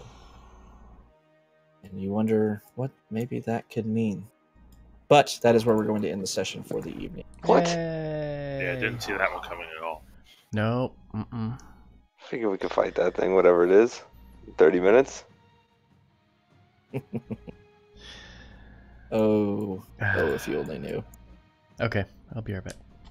Okay, cool. Yeah, that's the end of our stream tonight. Thank you for tuning in. Happy to have you here. Again, lots of fun with this group. I love playing with these guys. They're fantastic individuals. Let's see. Where's the little host thing? They get rid of the host and raid thing? Oh, it's gone. I don't see it. All right. Well, yeah, that's going to do it for us tonight. Thank you for tuning in. Tomorrow, Fallout 76, probably closer to 5 p.m. would be my guess, because I got some other stuff I have to take care of now. Beyond that, we will be back Friday for Waterdeep Dragon Heist, our campaign that we have titled Stealing Dragons. So hope to see you there for that. Also, my thing is not right, so that annoys me too. yeah, that's gonna do it for us. Sorry, changing or fixing my image here. There we go. Thank you for tuning in. I will see you guys tomorrow for Fallout 76. So have a good night, and I will see you then.